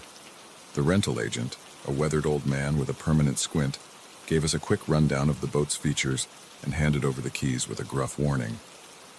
"Stay away from Osprey Island," he said, jabbing a gnarled finger at a spot on our map. "Nature preserve, off limits." We nodded, not really paying attention. We were too excited about starting our vacation to worry about some restricted island. The first few days were bliss. We lounged on the deck, swam in the warm waters, and reconnected in ways we hadn't in years. On the fourth night, as we sipped wine and watched the sun dip below the horizon, Sarah pointed to a dark shape in the distance. "Is that Osprey Island?" she asked. I squinted, following her gaze. "Must be. Looks closer than I thought." As darkness fell, I noticed a pinprick of light on the island's shore. A campfire, maybe? But that didn't make sense if it was a restricted area. "Probably just some kids sneaking over there to party," I said, trying to sound more confident than I felt. Sarah frowned. "Should we report it?" I shook my head. "Let's not worry about it. We're here to relax, remember?" But as we settled in for the night, I couldn't shake a growing sense of unease. Something about that light, that island, felt wrong. The next morning I woke early and went up on deck to watch the sunrise. As I sipped my coffee, movement on the island caught my eye. A figure stood on the shore, motionless, facing our boat. Even from this distance, I could feel the weight of their stare. A chill ran down my spine. I hurried back inside, trying to rationalize what I'd seen. It was probably just a ranger checking on the island, nothing to worry about. But over the next few days, the sightings continued. Sometimes it was just a glimpse of movement among the trees. Other times the figure would stand openly on the beach, watching us, always watching. Sarah noticed my growing agitation. "What's wrong, Jack? You've been on edge for days." I hesitated, not wanting to frighten her. But as I opened my mouth to make up some excuse, a flash of metal on the island's shore caught my eye.